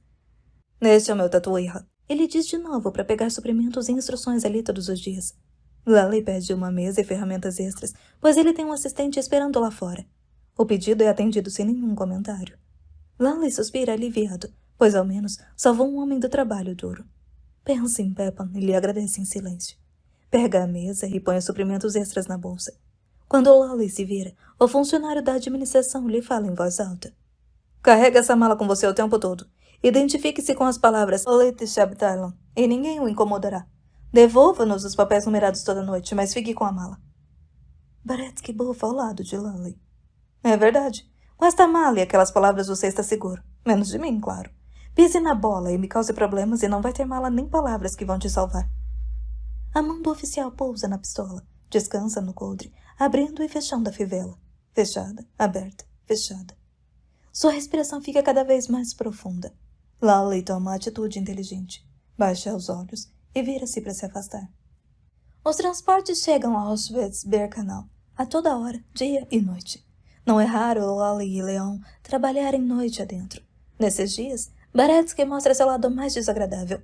Grita insultos ou bate em Leon, culpando-o por mantê-lo acordado com sua vagarosidade. Lally rapidamente aprende que os maus-tratos ficam piores se ele tenta impedi-los. Ao terminar o trabalho nas primeiras horas de uma manhã em Auschwitz, Baretsky vira-se para ir embora antes que Lally e Leon guardem as coisas. Então ele volta, um olhar de indecisão no rosto. Ah, foda-se! Vocês podem voltar para Birkenau sozinhos. Vou dormir aqui essa noite. Estejam de volta às 8 da manhã. Como vamos saber que horas são? Pergunta Lally. Não dou a mínima como vão fazer. Só estejam aqui. E nem pensem em fugir, pois eu mesmo vou caçar vocês, matar os dois e me divertir com isso. Ele sai cambaleando. O que vamos fazer? Pergunta Leon. O que o babaca nos disse. Vamos, eu acordo você a tempo para voltarmos. Estou tão cansado, podemos ficar aqui? Não, se você não for visto no seu bloco de manhã, vão procurá-lo. Vem, vamos embora. Lally acorda com o sol, e ele e Leon caminham por 4 quilômetros de volta a Auschwitz. Esperam mais ou menos 1 hora até Baretsky aparecer. É óbvio que ele não foi direto para a cama, mas ficou acordado, bebendo. Se seu hálito está ruim, seu humor está pior. Vamos lá! Ele berra. Sem sinal de novos prisioneiros, Lally precisa fazer a pergunta, ainda que relutante. Para onde? De volta a Birkenau. Os transportes deixaram o último lote lá. Enquanto o trio caminha os 4 quilômetros de volta a Birkenau, Leon tropeça e cai, a fadiga e a falta de alimentação dominando. Ele se ergue. Baretsky reduz o passo, aparentemente esperando que Leon os alcance. Quando ele consegue, Baretsky estende a perna, fazendo com que o prisioneiro caia de novo. Várias vezes mais durante a jornada, Baretsky faz esse joguinho. A caminhada e o prazer que tem em fazer Leon tropeçar parecem deixá-lo sóbrio. A cada vez, ele observa Lally para ver sua reação. Não percebe nada. Ao chegar a Birkenau, Lally se surpreende ao ver Halstek supervisionando a seleção de quem será enviado a Lally e Leon, vivendo assim mais um dia. Começam seu trabalho, enquanto Baretsky marcha para lá e para cá ao longo da fila de jovens homens, tentando parecer competente na frente do superior. O berro de um rapaz quando Leon tenta marcar seu braço assusta o garoto exausto. Ele derruba sua agulha de tatuagem. Quando se curva para pegá-la, Baretsky o atinge com o cabo do fuzil, jogando-o de cara na terra. Ele põe um pé nas costas do rapaz e pisa forte. Conseguiremos acabar mais rápido com o trabalho se deixá-lo se levantar e continuar, diz Lally, observando a respiração de Leon ficar ofegante e alta embaixo da bota de Baretsky. Halstek avança até os 3 homens e murmura algo para Baretsky. Quando Halstek desaparece, Baretsky, com um sorriso azedo, pisa com mais força no corpo de Leon antes de soltá-lo. Sou apenas um humilde servo da SS. Você, Tatueira, foi posto sob os auspícios do departamento político, que responde apenas a Berlim. Foi seu dia de sorte quando o francês apresentou você a Halstek. Ele disse quanto você é inteligente, falando todas aquelas línguas. Não há resposta correta àquela observação. Então Lally continua seu trabalho. Leon, todo enlameado, levanta-se tossindo. Então, Tatureira, diz Baretsky, com seu sorriso doentio voltando. Que tal sermos amigos? Uma vantagem de ser Tatureira é que Lally sabe em que dia eles estão. Vem escrito na papelada que recebe a cada manhã e que devolve a cada noite. Não é apenas a papelada que lhe diz isso. Domingo é o único dia da semana no qual os outros prisioneiros não são forçados a trabalhar e podem passar o dia perambulando no complexo ou ficando perto de seus blocos, juntos, em pequenos grupos. Amizades que foram trazidas ao campo, amizades feitas no campo. É domingo quando ele a vê. Ele reconhece imediatamente. Eles caminham um na direção do outro.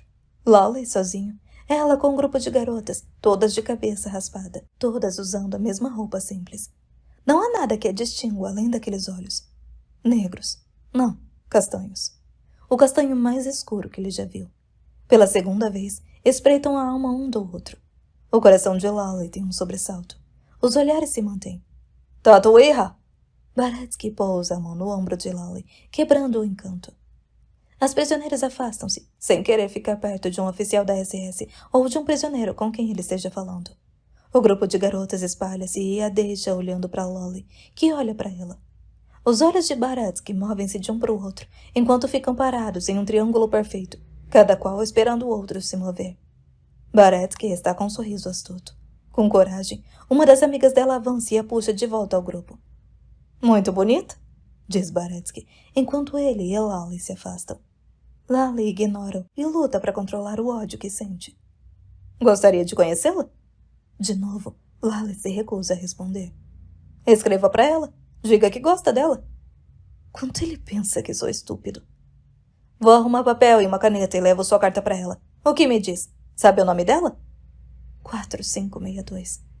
Lally continua caminhando. Sabe que é pena para qualquer prisioneiro pego com caneta e papel e a morte. Onde estamos indo? Lally muda de assunto. Para Auschwitz. Herr Doctor precisa de mais pacientes. Um calafrio percorre o corpo de Lally. Ele se lembra do homem de jaleco branco, as mãos peludas no rosto daquela linda garota. Lally nunca se sentiu tão inquieto perto de um médico quanto naquele dia. Mas é domingo. Baretsky ri. Ah, você acha que só porque os outros não trabalham no domingo, você também vai ter folga? Gostaria de discutir isso com o Herr Doctor? A gargalhada de Baretsky fica aguda, fazendo Lally sentir a espinha arrepiar. Por favor, faça isso por mim, Tatureira. Diga ao Herr Doctor que é seu dia de folga. Eu adoraria ver isso.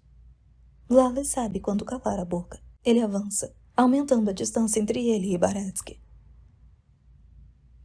Capítulo 4. Enquanto caminham para Auschwitz, Baretsky parece estar tranquilo e enche Lally de perguntas. Quantos anos você tem? E o que você fazia antes de ser trazido aqui? Na maior parte do tempo, Lally responde com uma pergunta e descobre que Baretsky gosta de falar de si mesmo. Fica sabendo que o outro é só um ano mais jovem do que ele, mas é onde as semelhanças terminam. Ele fala sobre mulheres como um adolescente. Lally decide poder fazer essa diferença trabalhar a seu favor e começa a contar a Baretsky sobre seus dias bons com as garotas, que tudo depende de respeitá-las e de se preocupar com as coisas para as quais elas dão importância. Você já deu flores a uma garota? Pergunta Lally. Não, por que eu faria isso? Porque elas gostam de um homem que lhes dão flores. Melhor ainda se você mesmo colhê-las. Bem, não vou fazer isso. Seria motivo de risada. Quem riria? Meus amigos? Você se refere aos outros homens? Bem, sim, eles pensariam que eu sou um maricas. E o que você acha que a moça que recebe as flores pensaria? O que importa o que ela pensa? Ele começa a sorrir e a pegar suas partes íntimas. É tudo o que quero delas e é o que elas querem de mim. Conheço essas coisas. Lally caminha à frente. Baretsky consegue acompanhá-la. O que foi? Eu disse alguma coisa errada? Você quer mesmo que eu responda isso? Sim. Lally dá uma volta ao redor dele. Você tem irmã? Sim, responde Baretsky. 2. Você trata as garotas como você quer que os homens tratem suas irmãs? Mato quem fizer isso com minhas irmãs. Baretsky pega a pistola do coldre e dá vários tiros para cima. Mato mesmo. Lally dá um pulo para trás. Os tiros reverberam ao longo deles. Baretsky está ofegante, com o rosto vermelho e os olhos escuros. Lally ergue a mão. Entendi, mas é algo a se pensar. Não quero mais falar sobre isso. Lally descobre que Baretsky não é alemão, mas nasceu na Romênia, em uma cidade pequena perto da fronteira da Eslováquia, a poucas centenas de quilômetros da cidade natal de Lolly, Kromparry. Ele fugiu de casa e foi para Berlim. Entrou para a juventude hitlerista e depois para a SS. Detesta o pai, que costumava bater nele e em seus irmãos e irmãs como um louco. Ainda está preocupado com as irmãs, uma mais nova e outra mais velha, que estão em casa. Mais tarde, naquela noite, enquanto voltam caminhando a Birkenau, Lolly diz baixinho: "Vou aceitar a sua oferta de caneta e papel, se não se importar. O número dela é 4562. Depois do jantar, Lolly vai em silêncio ao bloco 7. O capo olha para ele, mas não diz nada. Lolly divide suas refeições extras da noite, apenas algumas cascas de pão, com os amigos do bloco. Os homens conversam e trocam informações. Como sempre, os religiosos convidam Lolly para participar de uma oração da noite. Ele declina educadamente e sua recusa é educadamente aceita. É essa a rotina padrão. Sozinho em seu quarto, Lolly acorda e vê Baratsky de pé na frente dele. Não bateu antes de entrar. Ele nunca bate. Mas há algo diferente nessa visita. Ela está no bloco 29. Ele entrega a Lolly um lápis e um papel. Aqui está. Escreva para ela e vou cuidar para que ela receba. Você sabe o nome dela? O olhar de Baratsky é a resposta. O que você acha? Volte em 1 hora para pegar a carta. Volte em 2. Lolly tem dificuldades com as primeiras palavras que escreverá à prisioneira 4562. Como começar? Como me dirigir a ela? Por fim, ele decide que será simples. Olá, meu nome é Lolly. Quando Baratsky volta, ele entrega a folha com apenas algumas frases escritas. Diz a ela que é de Kromparry, que é da Eslováquia, de sua idade e a constituição de sua família, que ele acredita estar em segurança. Ele pede a ela para que fique perto do prédio da administração na próxima manhã de domingo. Explica que também tentará ir para lá, e que se não estiver, será por causa de seu trabalho, que não é regulado como o das outras pessoas. Baratsky pega a carta e lê na frente de Lolly. Isso é tudo que você tem a dizer? Se tiver mais alguma coisa, direi pessoalmente. Baratsky senta-se na cama de Lolly e se inclina para frente para se gabar do que diria, do que gostaria de fazer se estivesse na situação de Lolly, ou seja, sem saber se estará vivo até o fim da semana. Lolly agradece a ele pela ajuda, mas diz que prefere correr seus riscos. Tudo bem. Vou entregar esta tal carta a ela e deixarei papel e caneta para que responda. Direi que voltarei para pegar sua resposta amanhã cedo. Darei a ela a noite toda para pensar se gosta de você ou não. Ele sorri para Lolly ao sair do quarto. O que eu fiz? Ele colocou a prisioneira 4562 em perigo. Está protegido. Ela não. Mas ainda assim, ele quer. Precisa correr o risco. No dia seguinte, Lolly e Leon trabalham até tarde. Baratsky patrulha de perto o tempo todo, com frequência, exercitando sua autoridade com as fileiras de homens, usando seu fuzil como cacetete quando não gosta da cara de alguém. Seu sorriso insidioso nunca sai do rosto. Ele adora caminhar de um lado ao outro ao longo das filas. Só quando Lolly e Leon estão guardando as coisas, ele pega um pedaço de papel do bolso da jaqueta e o entrega a Lolly. Ah, tatuíra, diz ele. Ela não fala muito. Acho que você deveria escolher outra namorada. Quando Lolly estende a mão para pegar o bilhete, Baratsky o puxa para longe de maneira brincalhona. Certo, se é assim que quer que seja. Ele se vira e se afasta. Baratsky vai atrás dele e lhe entrega o bilhete. Um meneio curto de cabeça é o único agradecimento que Lolly está preparado para fazer. Colocando o bilhete na mala, ele caminha em direção à refeição da noite, observando Leon voltar para o seu bloco, sabendo que ele provavelmente perdeu o jantar. Há apenas um resto de comida quando Lolly chega. Depois de comer, ele enfia vários pedaços de pão dentro da manga, amaldiçoando o fato de seu uniforme russo ter sido substituído por uma roupa que mais parece um pijama, sem bolsos. Ao entrar no bloco 7, ele recebe os cumprimentos baixos de sempre.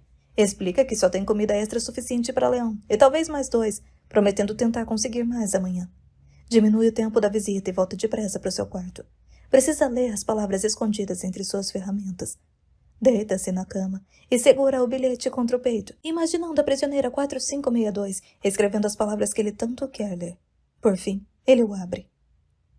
Caro Lolly, ela começa. Como ele, a mulher escreveu apenas algumas frases cuidadosas. Ela também é da Eslováquia. Está em Auschwitz há mais tempo do que Lolly, desde março. Trabalha em um dos armazéns do Canadá, onde os prisioneiros separam os pertences das vítimas. Ela estará no complexo no domingo e vai procurá-lo.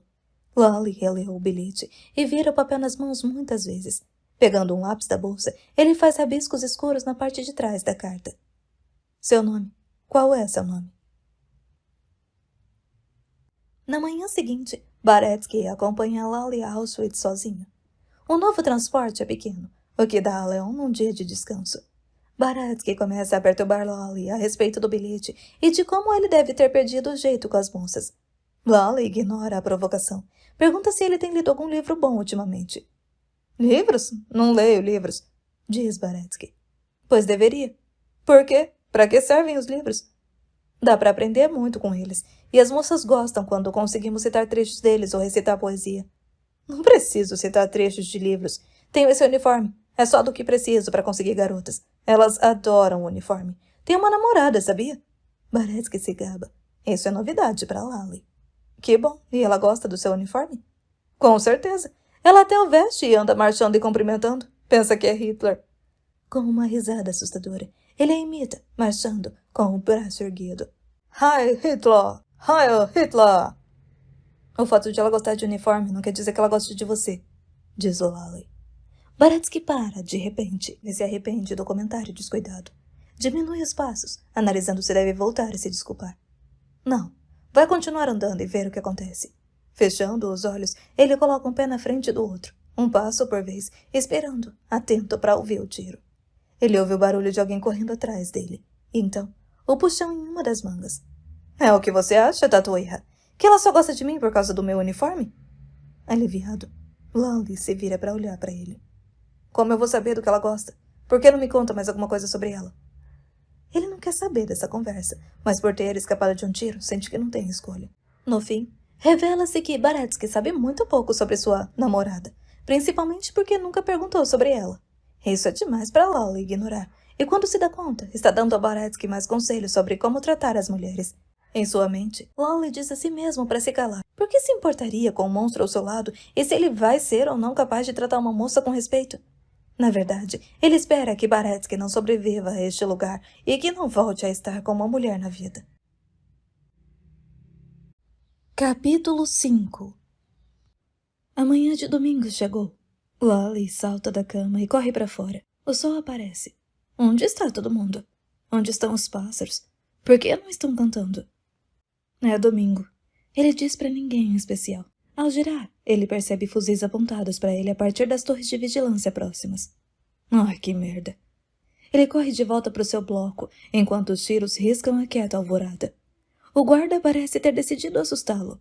Lally sabe que este é o único dia em que os prisioneiros dormem até tarde. Ou, ao menos, não precisam sair de seus blocos até a fome dolorosa forçá-los a ir pegar o café preto e o único naco de pão envelhecido. O guarda disparou outra rajada no prédio apenas por diversão.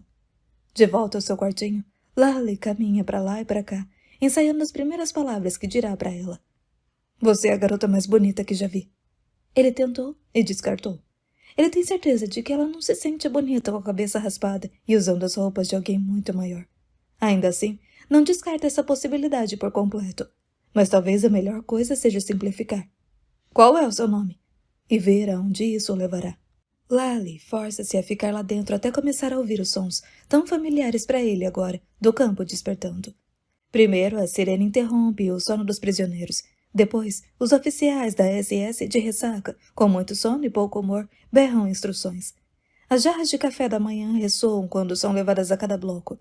Os prisioneiros que as carregam gemem enquanto ficam cada vez mais fracos e as jarras mais pesadas a cada minuto. Ele caminha até a estação de café da manhã e se junta a outros homens que têm qualificação para refeições extras. Há o costumeiro menear de cabeças, erguer de olhos, às vezes um breve sorriso. Não se troca nenhuma palavra. Ele come metade do pão, enfiando o restante na manga, dobrando o punho para impedir que caia. Se puder, vai oferecê-lo a ela. Se não, será de Leão. Ele observa quando aqueles que não trabalham se misturam aos amigos de outros blocos e se dispersam em pequenos grupos para se sentar e aproveitar o sol de verão, enquanto ele dura. O outono está se aproximando. Ele avança pelo complexo para iniciar sua busca e então percebe que não está com sua bolsa. Minha corda de salvação. Ele nunca sai do quarto sem ela, mas naquela manhã se esqueceu. Onde estou com a cabeça? Ele corre de volta ao bloco e reaparece, o rosto rígido, a mala na mão. Um homem em uma missão. Por um tempo que lhe parece uma vida, Lally caminha entre os colegas prisioneiros, conversando com aqueles que conhece do Bloco 7. O tempo todo seus olhos vasculham os grupos de garotas. Ele está falando com Leon quando os pelos de sua nuca se arrepiam. A sensação estranha de estar sendo observado. Ele se vira. Lá está ela. Está conversando com outras 3 garotas. Ao perceber que ele a viu, ela para. Lally caminha em direção às garotas e as amigas dela dão um passo para trás, abrindo um pouco de distância entre elas e o estranho. Elas ouviram falar de Lally. Elas a deixam sozinha. Ele se aproxima da garota, novamente atraído por seus olhos. Suas amigas dão risadinhas silenciosas ao fundo. Ela sorri. Um sorriso breve, hesitante. Lally quase fica sem fala, mas ele intima sua coragem. Ele entrega a ela o pão e a carta na qual, incapaz de impedir a si mesmo, ele lhe conta como não consegue parar de pensar nela. Qual é o seu nome? Pergunta ele. Preciso saber seu nome. Alguém atrás dele diz. Gita. Antes que ele seja capaz de fazer ou falar mais alguma coisa, as amigas de Gita correm, a arrastam para longe, sussurrando perguntas enquanto se afastam. Naquela noite, Lally deita-se na cama repetindo sem parar o nome dela. Gita, Gita, que nome bonito. No bloco 29, no campo das mulheres, Gita está encolhida com as amigas, Dana e Ivana. Um feixe de luz entra por uma fresta pequena na parede de madeira, e Gita se esforça para ler a carta de Lally. Quantas vezes você vai ler esse negócio? Pergunta Dana. Ah, não sei, até saber de cor. Gita retruca. Quando vai ser isso? Foi há 2 horas. Gita dá uma risadinha. Dana abraça a amiga com força. Na manhã seguinte, Gita e Dana são as últimas a sair do bloco. Saem de braços dados, conversando, sem se dar conta dos arredores. Sem aviso, o oficial da SS diante do bloco atinge Gita nas costas com o fuzil. As 2 garotas caem no chão. Gita berra de dor. Ele aponta seu fuzil para que elas se levantem, o que fazem com os olhos baixos. Ele olha para elas com nojo rosnado. Tirem esse sorriso do rosto. Ele saca a pistola do coldre e aperta com força contra a têmpora de Gita. Ele dá a instrução para outro oficial. Nada de comida para elas hoje. Enquanto ele se afasta, a capo das 2 avança e dá um tapa rápido no rosto delas. Não se esqueça de onde vocês estão. Ela se afasta e Gita pousa a cabeça no ombro de Dana. Eu lhe disse que Lally vai falar comigo no próximo domingo, não disse? Domingo. Prisioneiros vagueiam pelo complexo sozinho ou em pequenos grupos. Alguns se sentam, recostados nos prédios, cansados e fracos demais para se mover. Alguns SS circulam por ali, conversando e fumando, ignorando os prisioneiros. Gita e suas amigas caminham, mantendo os rostos impávidos. Todas, menos Gita, falam baixinho. Ela olha ao redor. Observando Gita e suas amigas, Lally sorri para ela, que mostra um olhar preocupado. Sempre que os olhos dela quase o encontram, ele se esconde atrás de outros prisioneiros. Ele se move devagar na sua direção. Dana o vê primeiro e está prestes a dizer algo quando Lally leva o dedo aos lábios. Sem interromper o passo, ele estende a mão, pega de Gita e continua a caminhar. Suas amigas dão risadinhas e se cutucam enquanto Lally leva Gita em silêncio até a parte de trás do prédio da administração, verificando que o guarda na torre mais próxima está relaxado e não olha naquela direção. Ele se esgueira pela parede do prédio, puxando Gita com ele. Dali, eles conseguem ver a floresta além da cerca perimetral. Gita olha para baixo, enquanto Lally a encara intensamente. Oi, diz ele, hesitante. Oi, responde ela. Espero não ter assustado você. Estamos seguros? Ela lança um olhar para a torre de vigilância próxima. Provavelmente não, mas não posso continuar apenas vendo você. Preciso estar com você e falar com você como as pessoas devem fazer. Mas não estamos seguros. Nunca vai ser seguro. Fale comigo. Quero ouvir sua voz. Quero saber tudo sobre você. Tudo o que eu sei é seu nome. Gita, é lindo. O que você quer que eu diga? Lally tenta pensar na pergunta correta. Começa por algo comum. Que tal? Como está seu dia? Agora ela levanta a cabeça e encara os olhos dele. Ah, você sabe como é. Levantei, tomei um belo café da manhã, dei um beijo na mamãe e no papai para me despedir antes de pegar o ônibus para vir ao trabalho. O trabalho foi... Tudo bem, desculpe. Pergunta idiota. Sentam-se lado a lado, mas sem olhar um para o outro. Lally ouve a respiração de Gita. Ela bate de leve o polegar na coxa. Por fim, ela diz. Como está seu dia? Ah, você sabe. Levantei e tomei um belo café da manhã. Eles se olham e riem em silêncio. Gita cutuca Lally com delicadeza. Suas mãos, por acidente, tocam-se por um instante. Bem, se não podemos falar sobre nosso dia, me fale algo sobre você, diz Lally. Não há nada o que dizer. Lally é pego de surpresa. Claro que há. Qual é seu sobrenome? Ela encara Lally, balançando a cabeça. Sou apenas um número, você deveria saber disso. Foi você quem me deu. Sim, mas isso é só aqui. Quem é você fora daqui? Fora daqui não existe mais. Existe apenas aqui. Lally levanta-se e encara.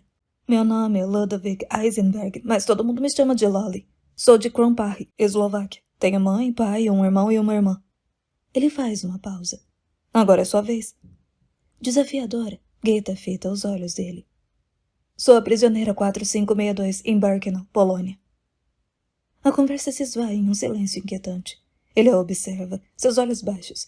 Ela está lutando com os próprios pensamentos. O que dizer? O que não dizer? Lally senta-se de frente para ela dessa vez.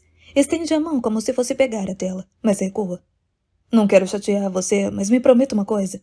O quê? Antes de irmos embora, me diga quem você é e de onde vem.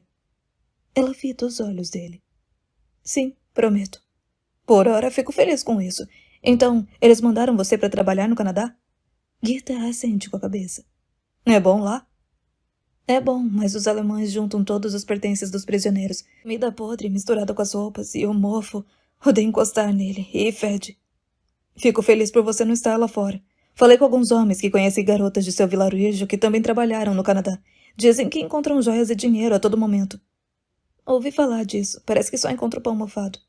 Tenha cuidado, sim. Não faça nenhuma idiotice e sempre fique de olho nos SS. Aprendi muito bem essa lição. Pode confiar. Uma sirene soa. Melhor você voltar para o seu bloco, diz Lally. Da próxima vez eu trago um pouco de comida para você. Você tem comida? Consigo extra. Trago para você. Vejo você no próximo domingo. Lally levanta-se e estende a mão para Gita. Ela pega a mão dele. Ele a puxa e a põe de pé, segurando a mão dela por um instante a mais que deveria.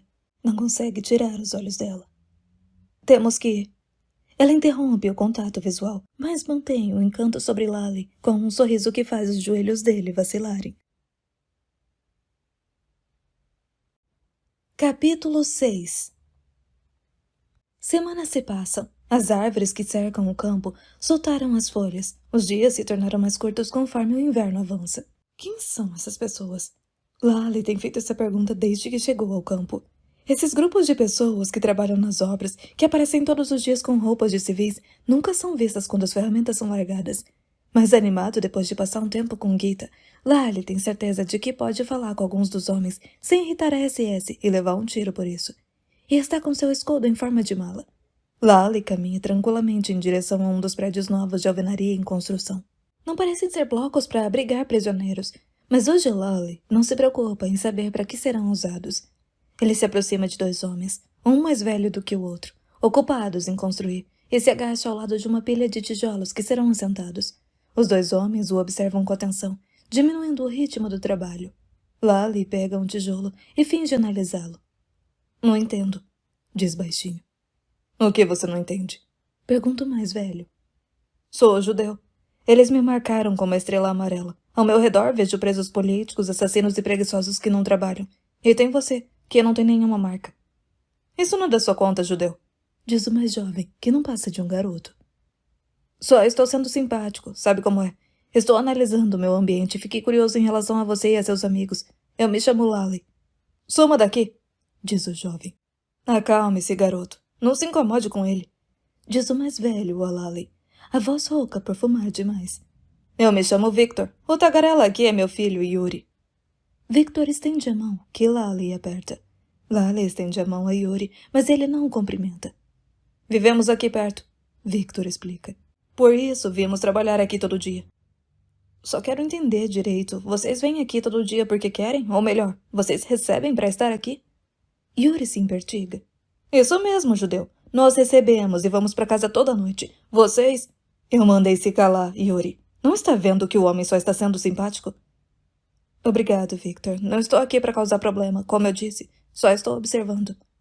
Para que serve essa mala? Pergunta Yuri, disfarçando por ter sido repreendido na frente de Lally. Minhas ferramentas. Minhas ferramentas para tatuar os números dos prisioneiros. Sou o tatuíra. Tem muito trabalho, diz Victor, de um jeito espirituoso. Em alguns dias, sim. Nunca sei quando os transportes chegam, nem com quantas pessoas. Fiquei sabendo que o pior carregamento ainda está por vir.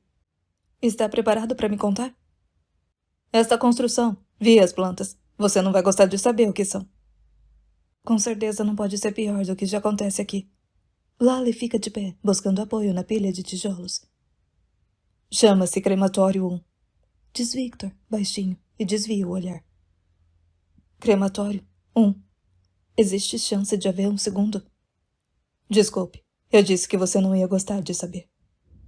Lally soca o último tijolo fixado, e este voa longe, e ele chacoalha a mão, sentindo dor. Victor procura dentro de uma bolsa que tem perto de si e pega um pedaço de linguiça defumada, envolto em papel manteiga. Olha, leve isso. Sei que vocês estão morrendo de fome, e eu tenho muitas de onde peguei esta. É nosso almoço! Grita Yuri, correndo para pegar a linguiça da mão estendida do pai. Victor empurra Yuri para longe. Você não vai morrer se ficar sem por um dia. Este homem precisa mais. Vou contar para mamãe quando chegarmos em casa.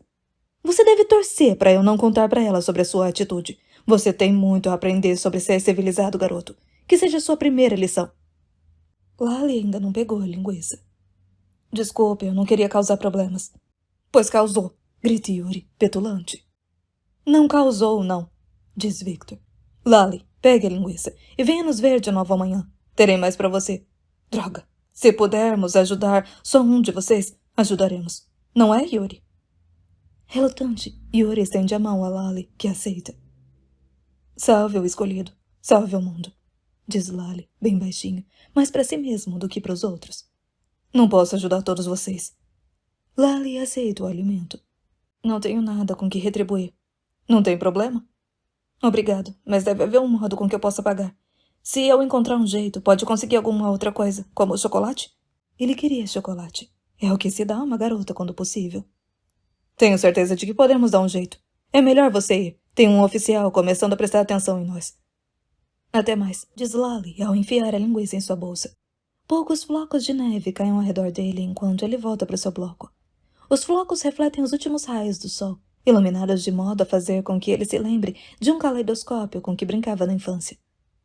O que há de errado com essa imagem? Lally está tomada de emoção ao correr de volta para o seu bloco. Em seu rosto, a neve derretida não se distingue das lágrimas.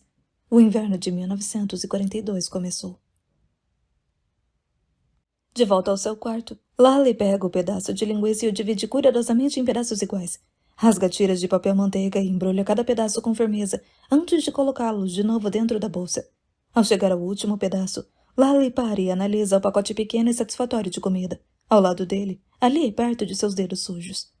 Os dedos que antes eram macios, limpos e gordinhos, que pegavam comida farta, que ele erguia ao dizer aos anfitriões: Não, obrigado, não poderia comer mais. Balançando a cabeça, ele o coloca dentro da bolsa. Segue na direção de um dos prédios, Canadá. Certa vez, ele perguntou a um homem do Bloco 7 se ele sabia por que aqueles quartos tinham esse nome.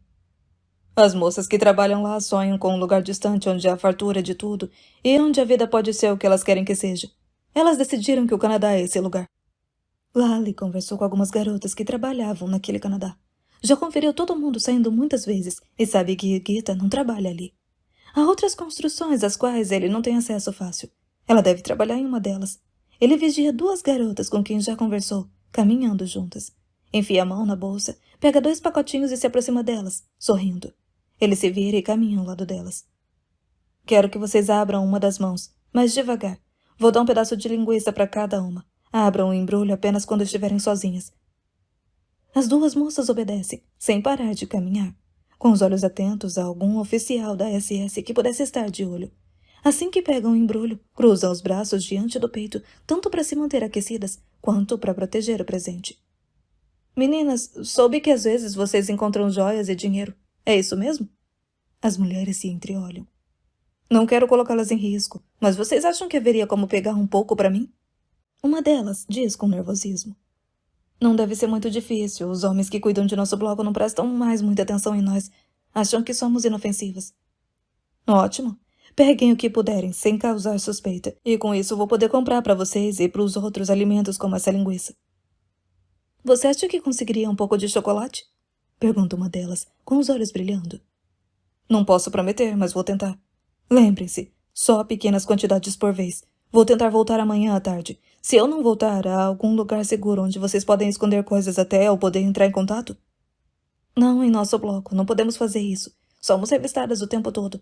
Responde uma delas. Verdade, diz a outra.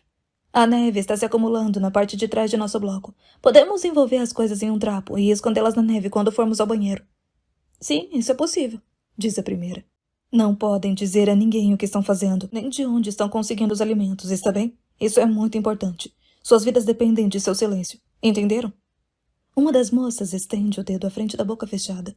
Quando se aproximam do complexo das mulheres, Lale se afasta delas e caminha na frente do bloco 29 por um tempo. Nem sinal de Gita. Que seja. Mas em 3 dias será domingo de novo. No dia seguinte, Lale completa seu trabalho na Birkenau dentro de poucas horas. Leon pede a Lale para passar a tarde com ele, querendo uma oportunidade de falar sobre a situação deles, sem que um bloco inteiro de homens se esforce para ouvir cada palavra. Lale pede para que ele não faça isso, dizendo não estar se sentindo bem e que precisa descansar um pouco. Eles seguem por caminhos diferentes. Ele está em conflito. Desesperadamente quer o alimento que Victor traz, mas precisa de algo com que pagar por ele. As moças terminam de trabalhar mais ou menos na mesma hora em que Victor e os outros operários partem. Ele terá tempo suficiente para ver se elas conseguiram pegar alguma coisa? Por fim, decide visitar Victor e garante a ele que está se esforçando para conseguir uma fonte de pagamento. Com a bolsa na mão, Lale caminha até o bloco em construção. Ele procura Victor e Yuri ao redor. Victor o vê e cutuca Yuri para acompanhá-lo quando se separam dos outros operários. Lentamente, eles se aproximam de Lale, que parou e está fingindo procurar alguma coisa na bolsa. Com a mão estendida, Yuri cumprimenta Lale. A mãe dele conversou com ele ontem à noite, diz Victor. Sinto muito, não consegui nada com que pudesse pagar vocês, mas espero ter algo em breve. Por favor, não traga mais nada até eu conseguir pagar pelo que vocês já me deram. Tudo bem, temos muito para dar, diz Victor. Não, vocês estão se arriscando. O mínimo seria conseguir algo em troca. Apenas me dê 1 ou 2 dias. Victor tira 2 pacotes da bolsa, que ele joga dentro da bolsa aberta de Lale. Estaremos aqui no mesmo horário amanhã. Obrigado, diz Lale.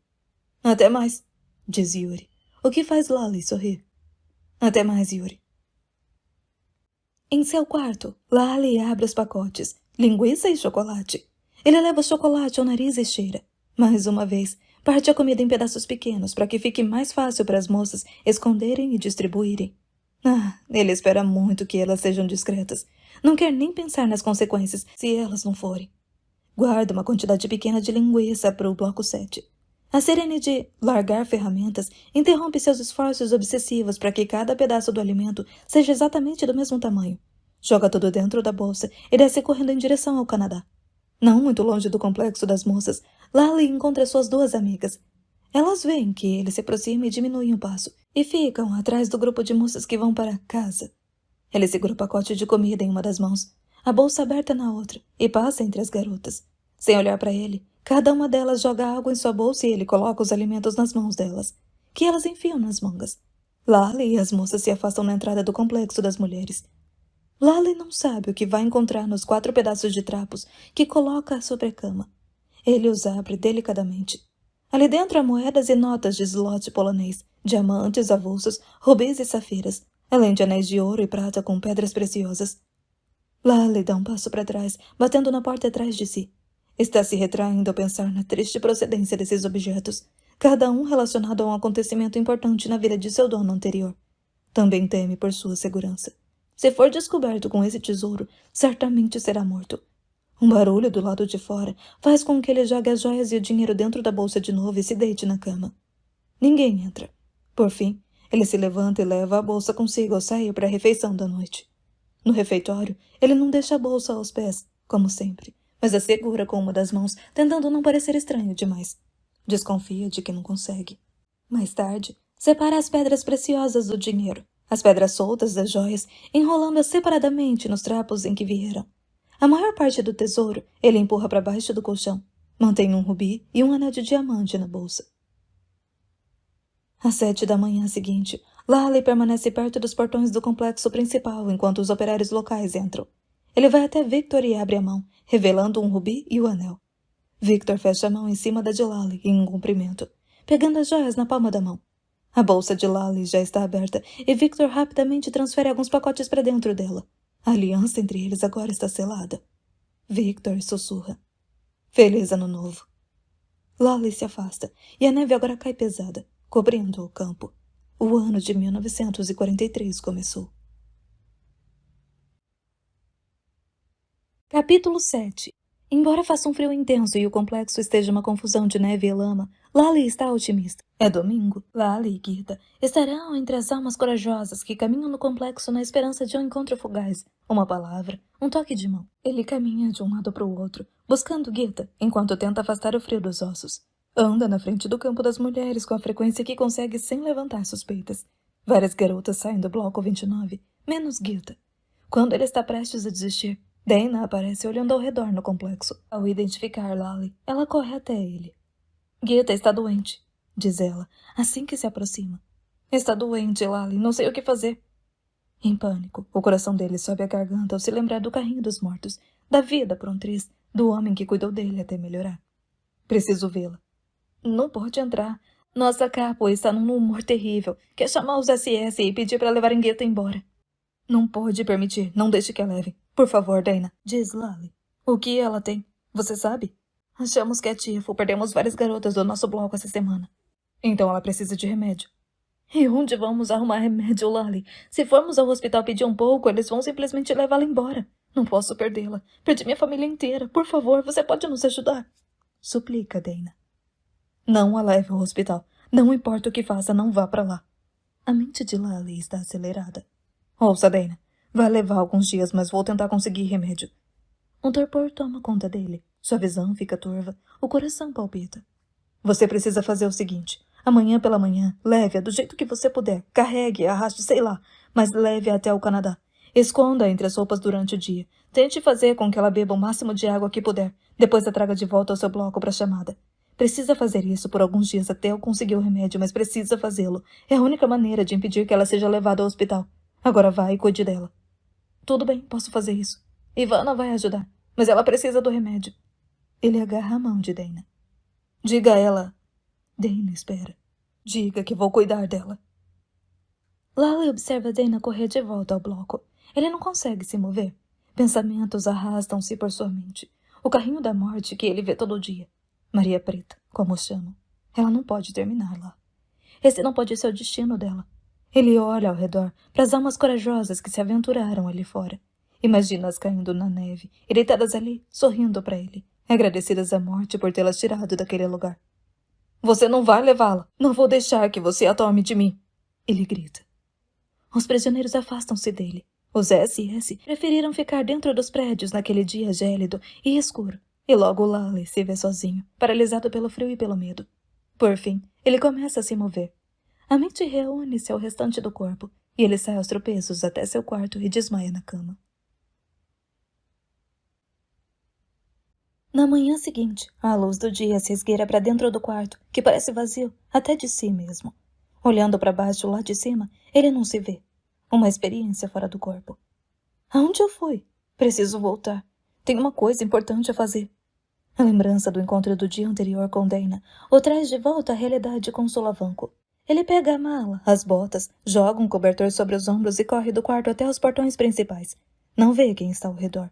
Precisa chegar imediatamente a Victor e Yuri. Os dois homens chegam com outros em seu destacamento, afundando na neve a cada passo que dão na direção do trabalho. Eles veem Lally e se afastam dos outros, encontrando-o no meio do caminho. Ele mostra a Victor as pedras preciosas e o dinheiro na mão. Uma pequena fortuna. Tudo o que tem ele deixa cair na bolsa de Victor. Remédio para tifo, diz Lally. Pode me ajudar? Victor deixa os pacotes de comida dentro da mala aberta de Lally e meneia a cabeça. Sim. Lally corre até o bloco 29 e observa a distância. Onde elas estão? Por que não aparecem? Ele caminha de um lado ao outro, alheio aos olhos nas torres que cercam o campo. Precisa ver Gita. Ela precisa ter sobrevivido à noite. Por fim, ele vê Dana e Ivana, com Gita pendurada pelos ombros, fraca. Duas outras garotas ajudam a bloquear a cena, que seria vista com facilidade. Lally cai de joelhos ao pensar que aquela pode ser a última vez que ele ia ver. O que está fazendo ajoelhado aqui? Baretsky aparece atrás dele. Ele se esforça para ficar em pé. Estava me sentindo mal, mas estou bem agora. Talvez devesse ver um médico. Sabe que temos vários em Auschwitz. Não, obrigado. Prefiro pedir que você me dê um tiro. Baretsky salta a pistola do coldre. Se você quiser morrer aqui, Tatuíra, eu ficaria feliz em lhe fazer este favor. Tenho certeza de que você faria, mas não hoje, diz Lali. Acho que temos trabalho a fazer. Baretsky guarda a arma.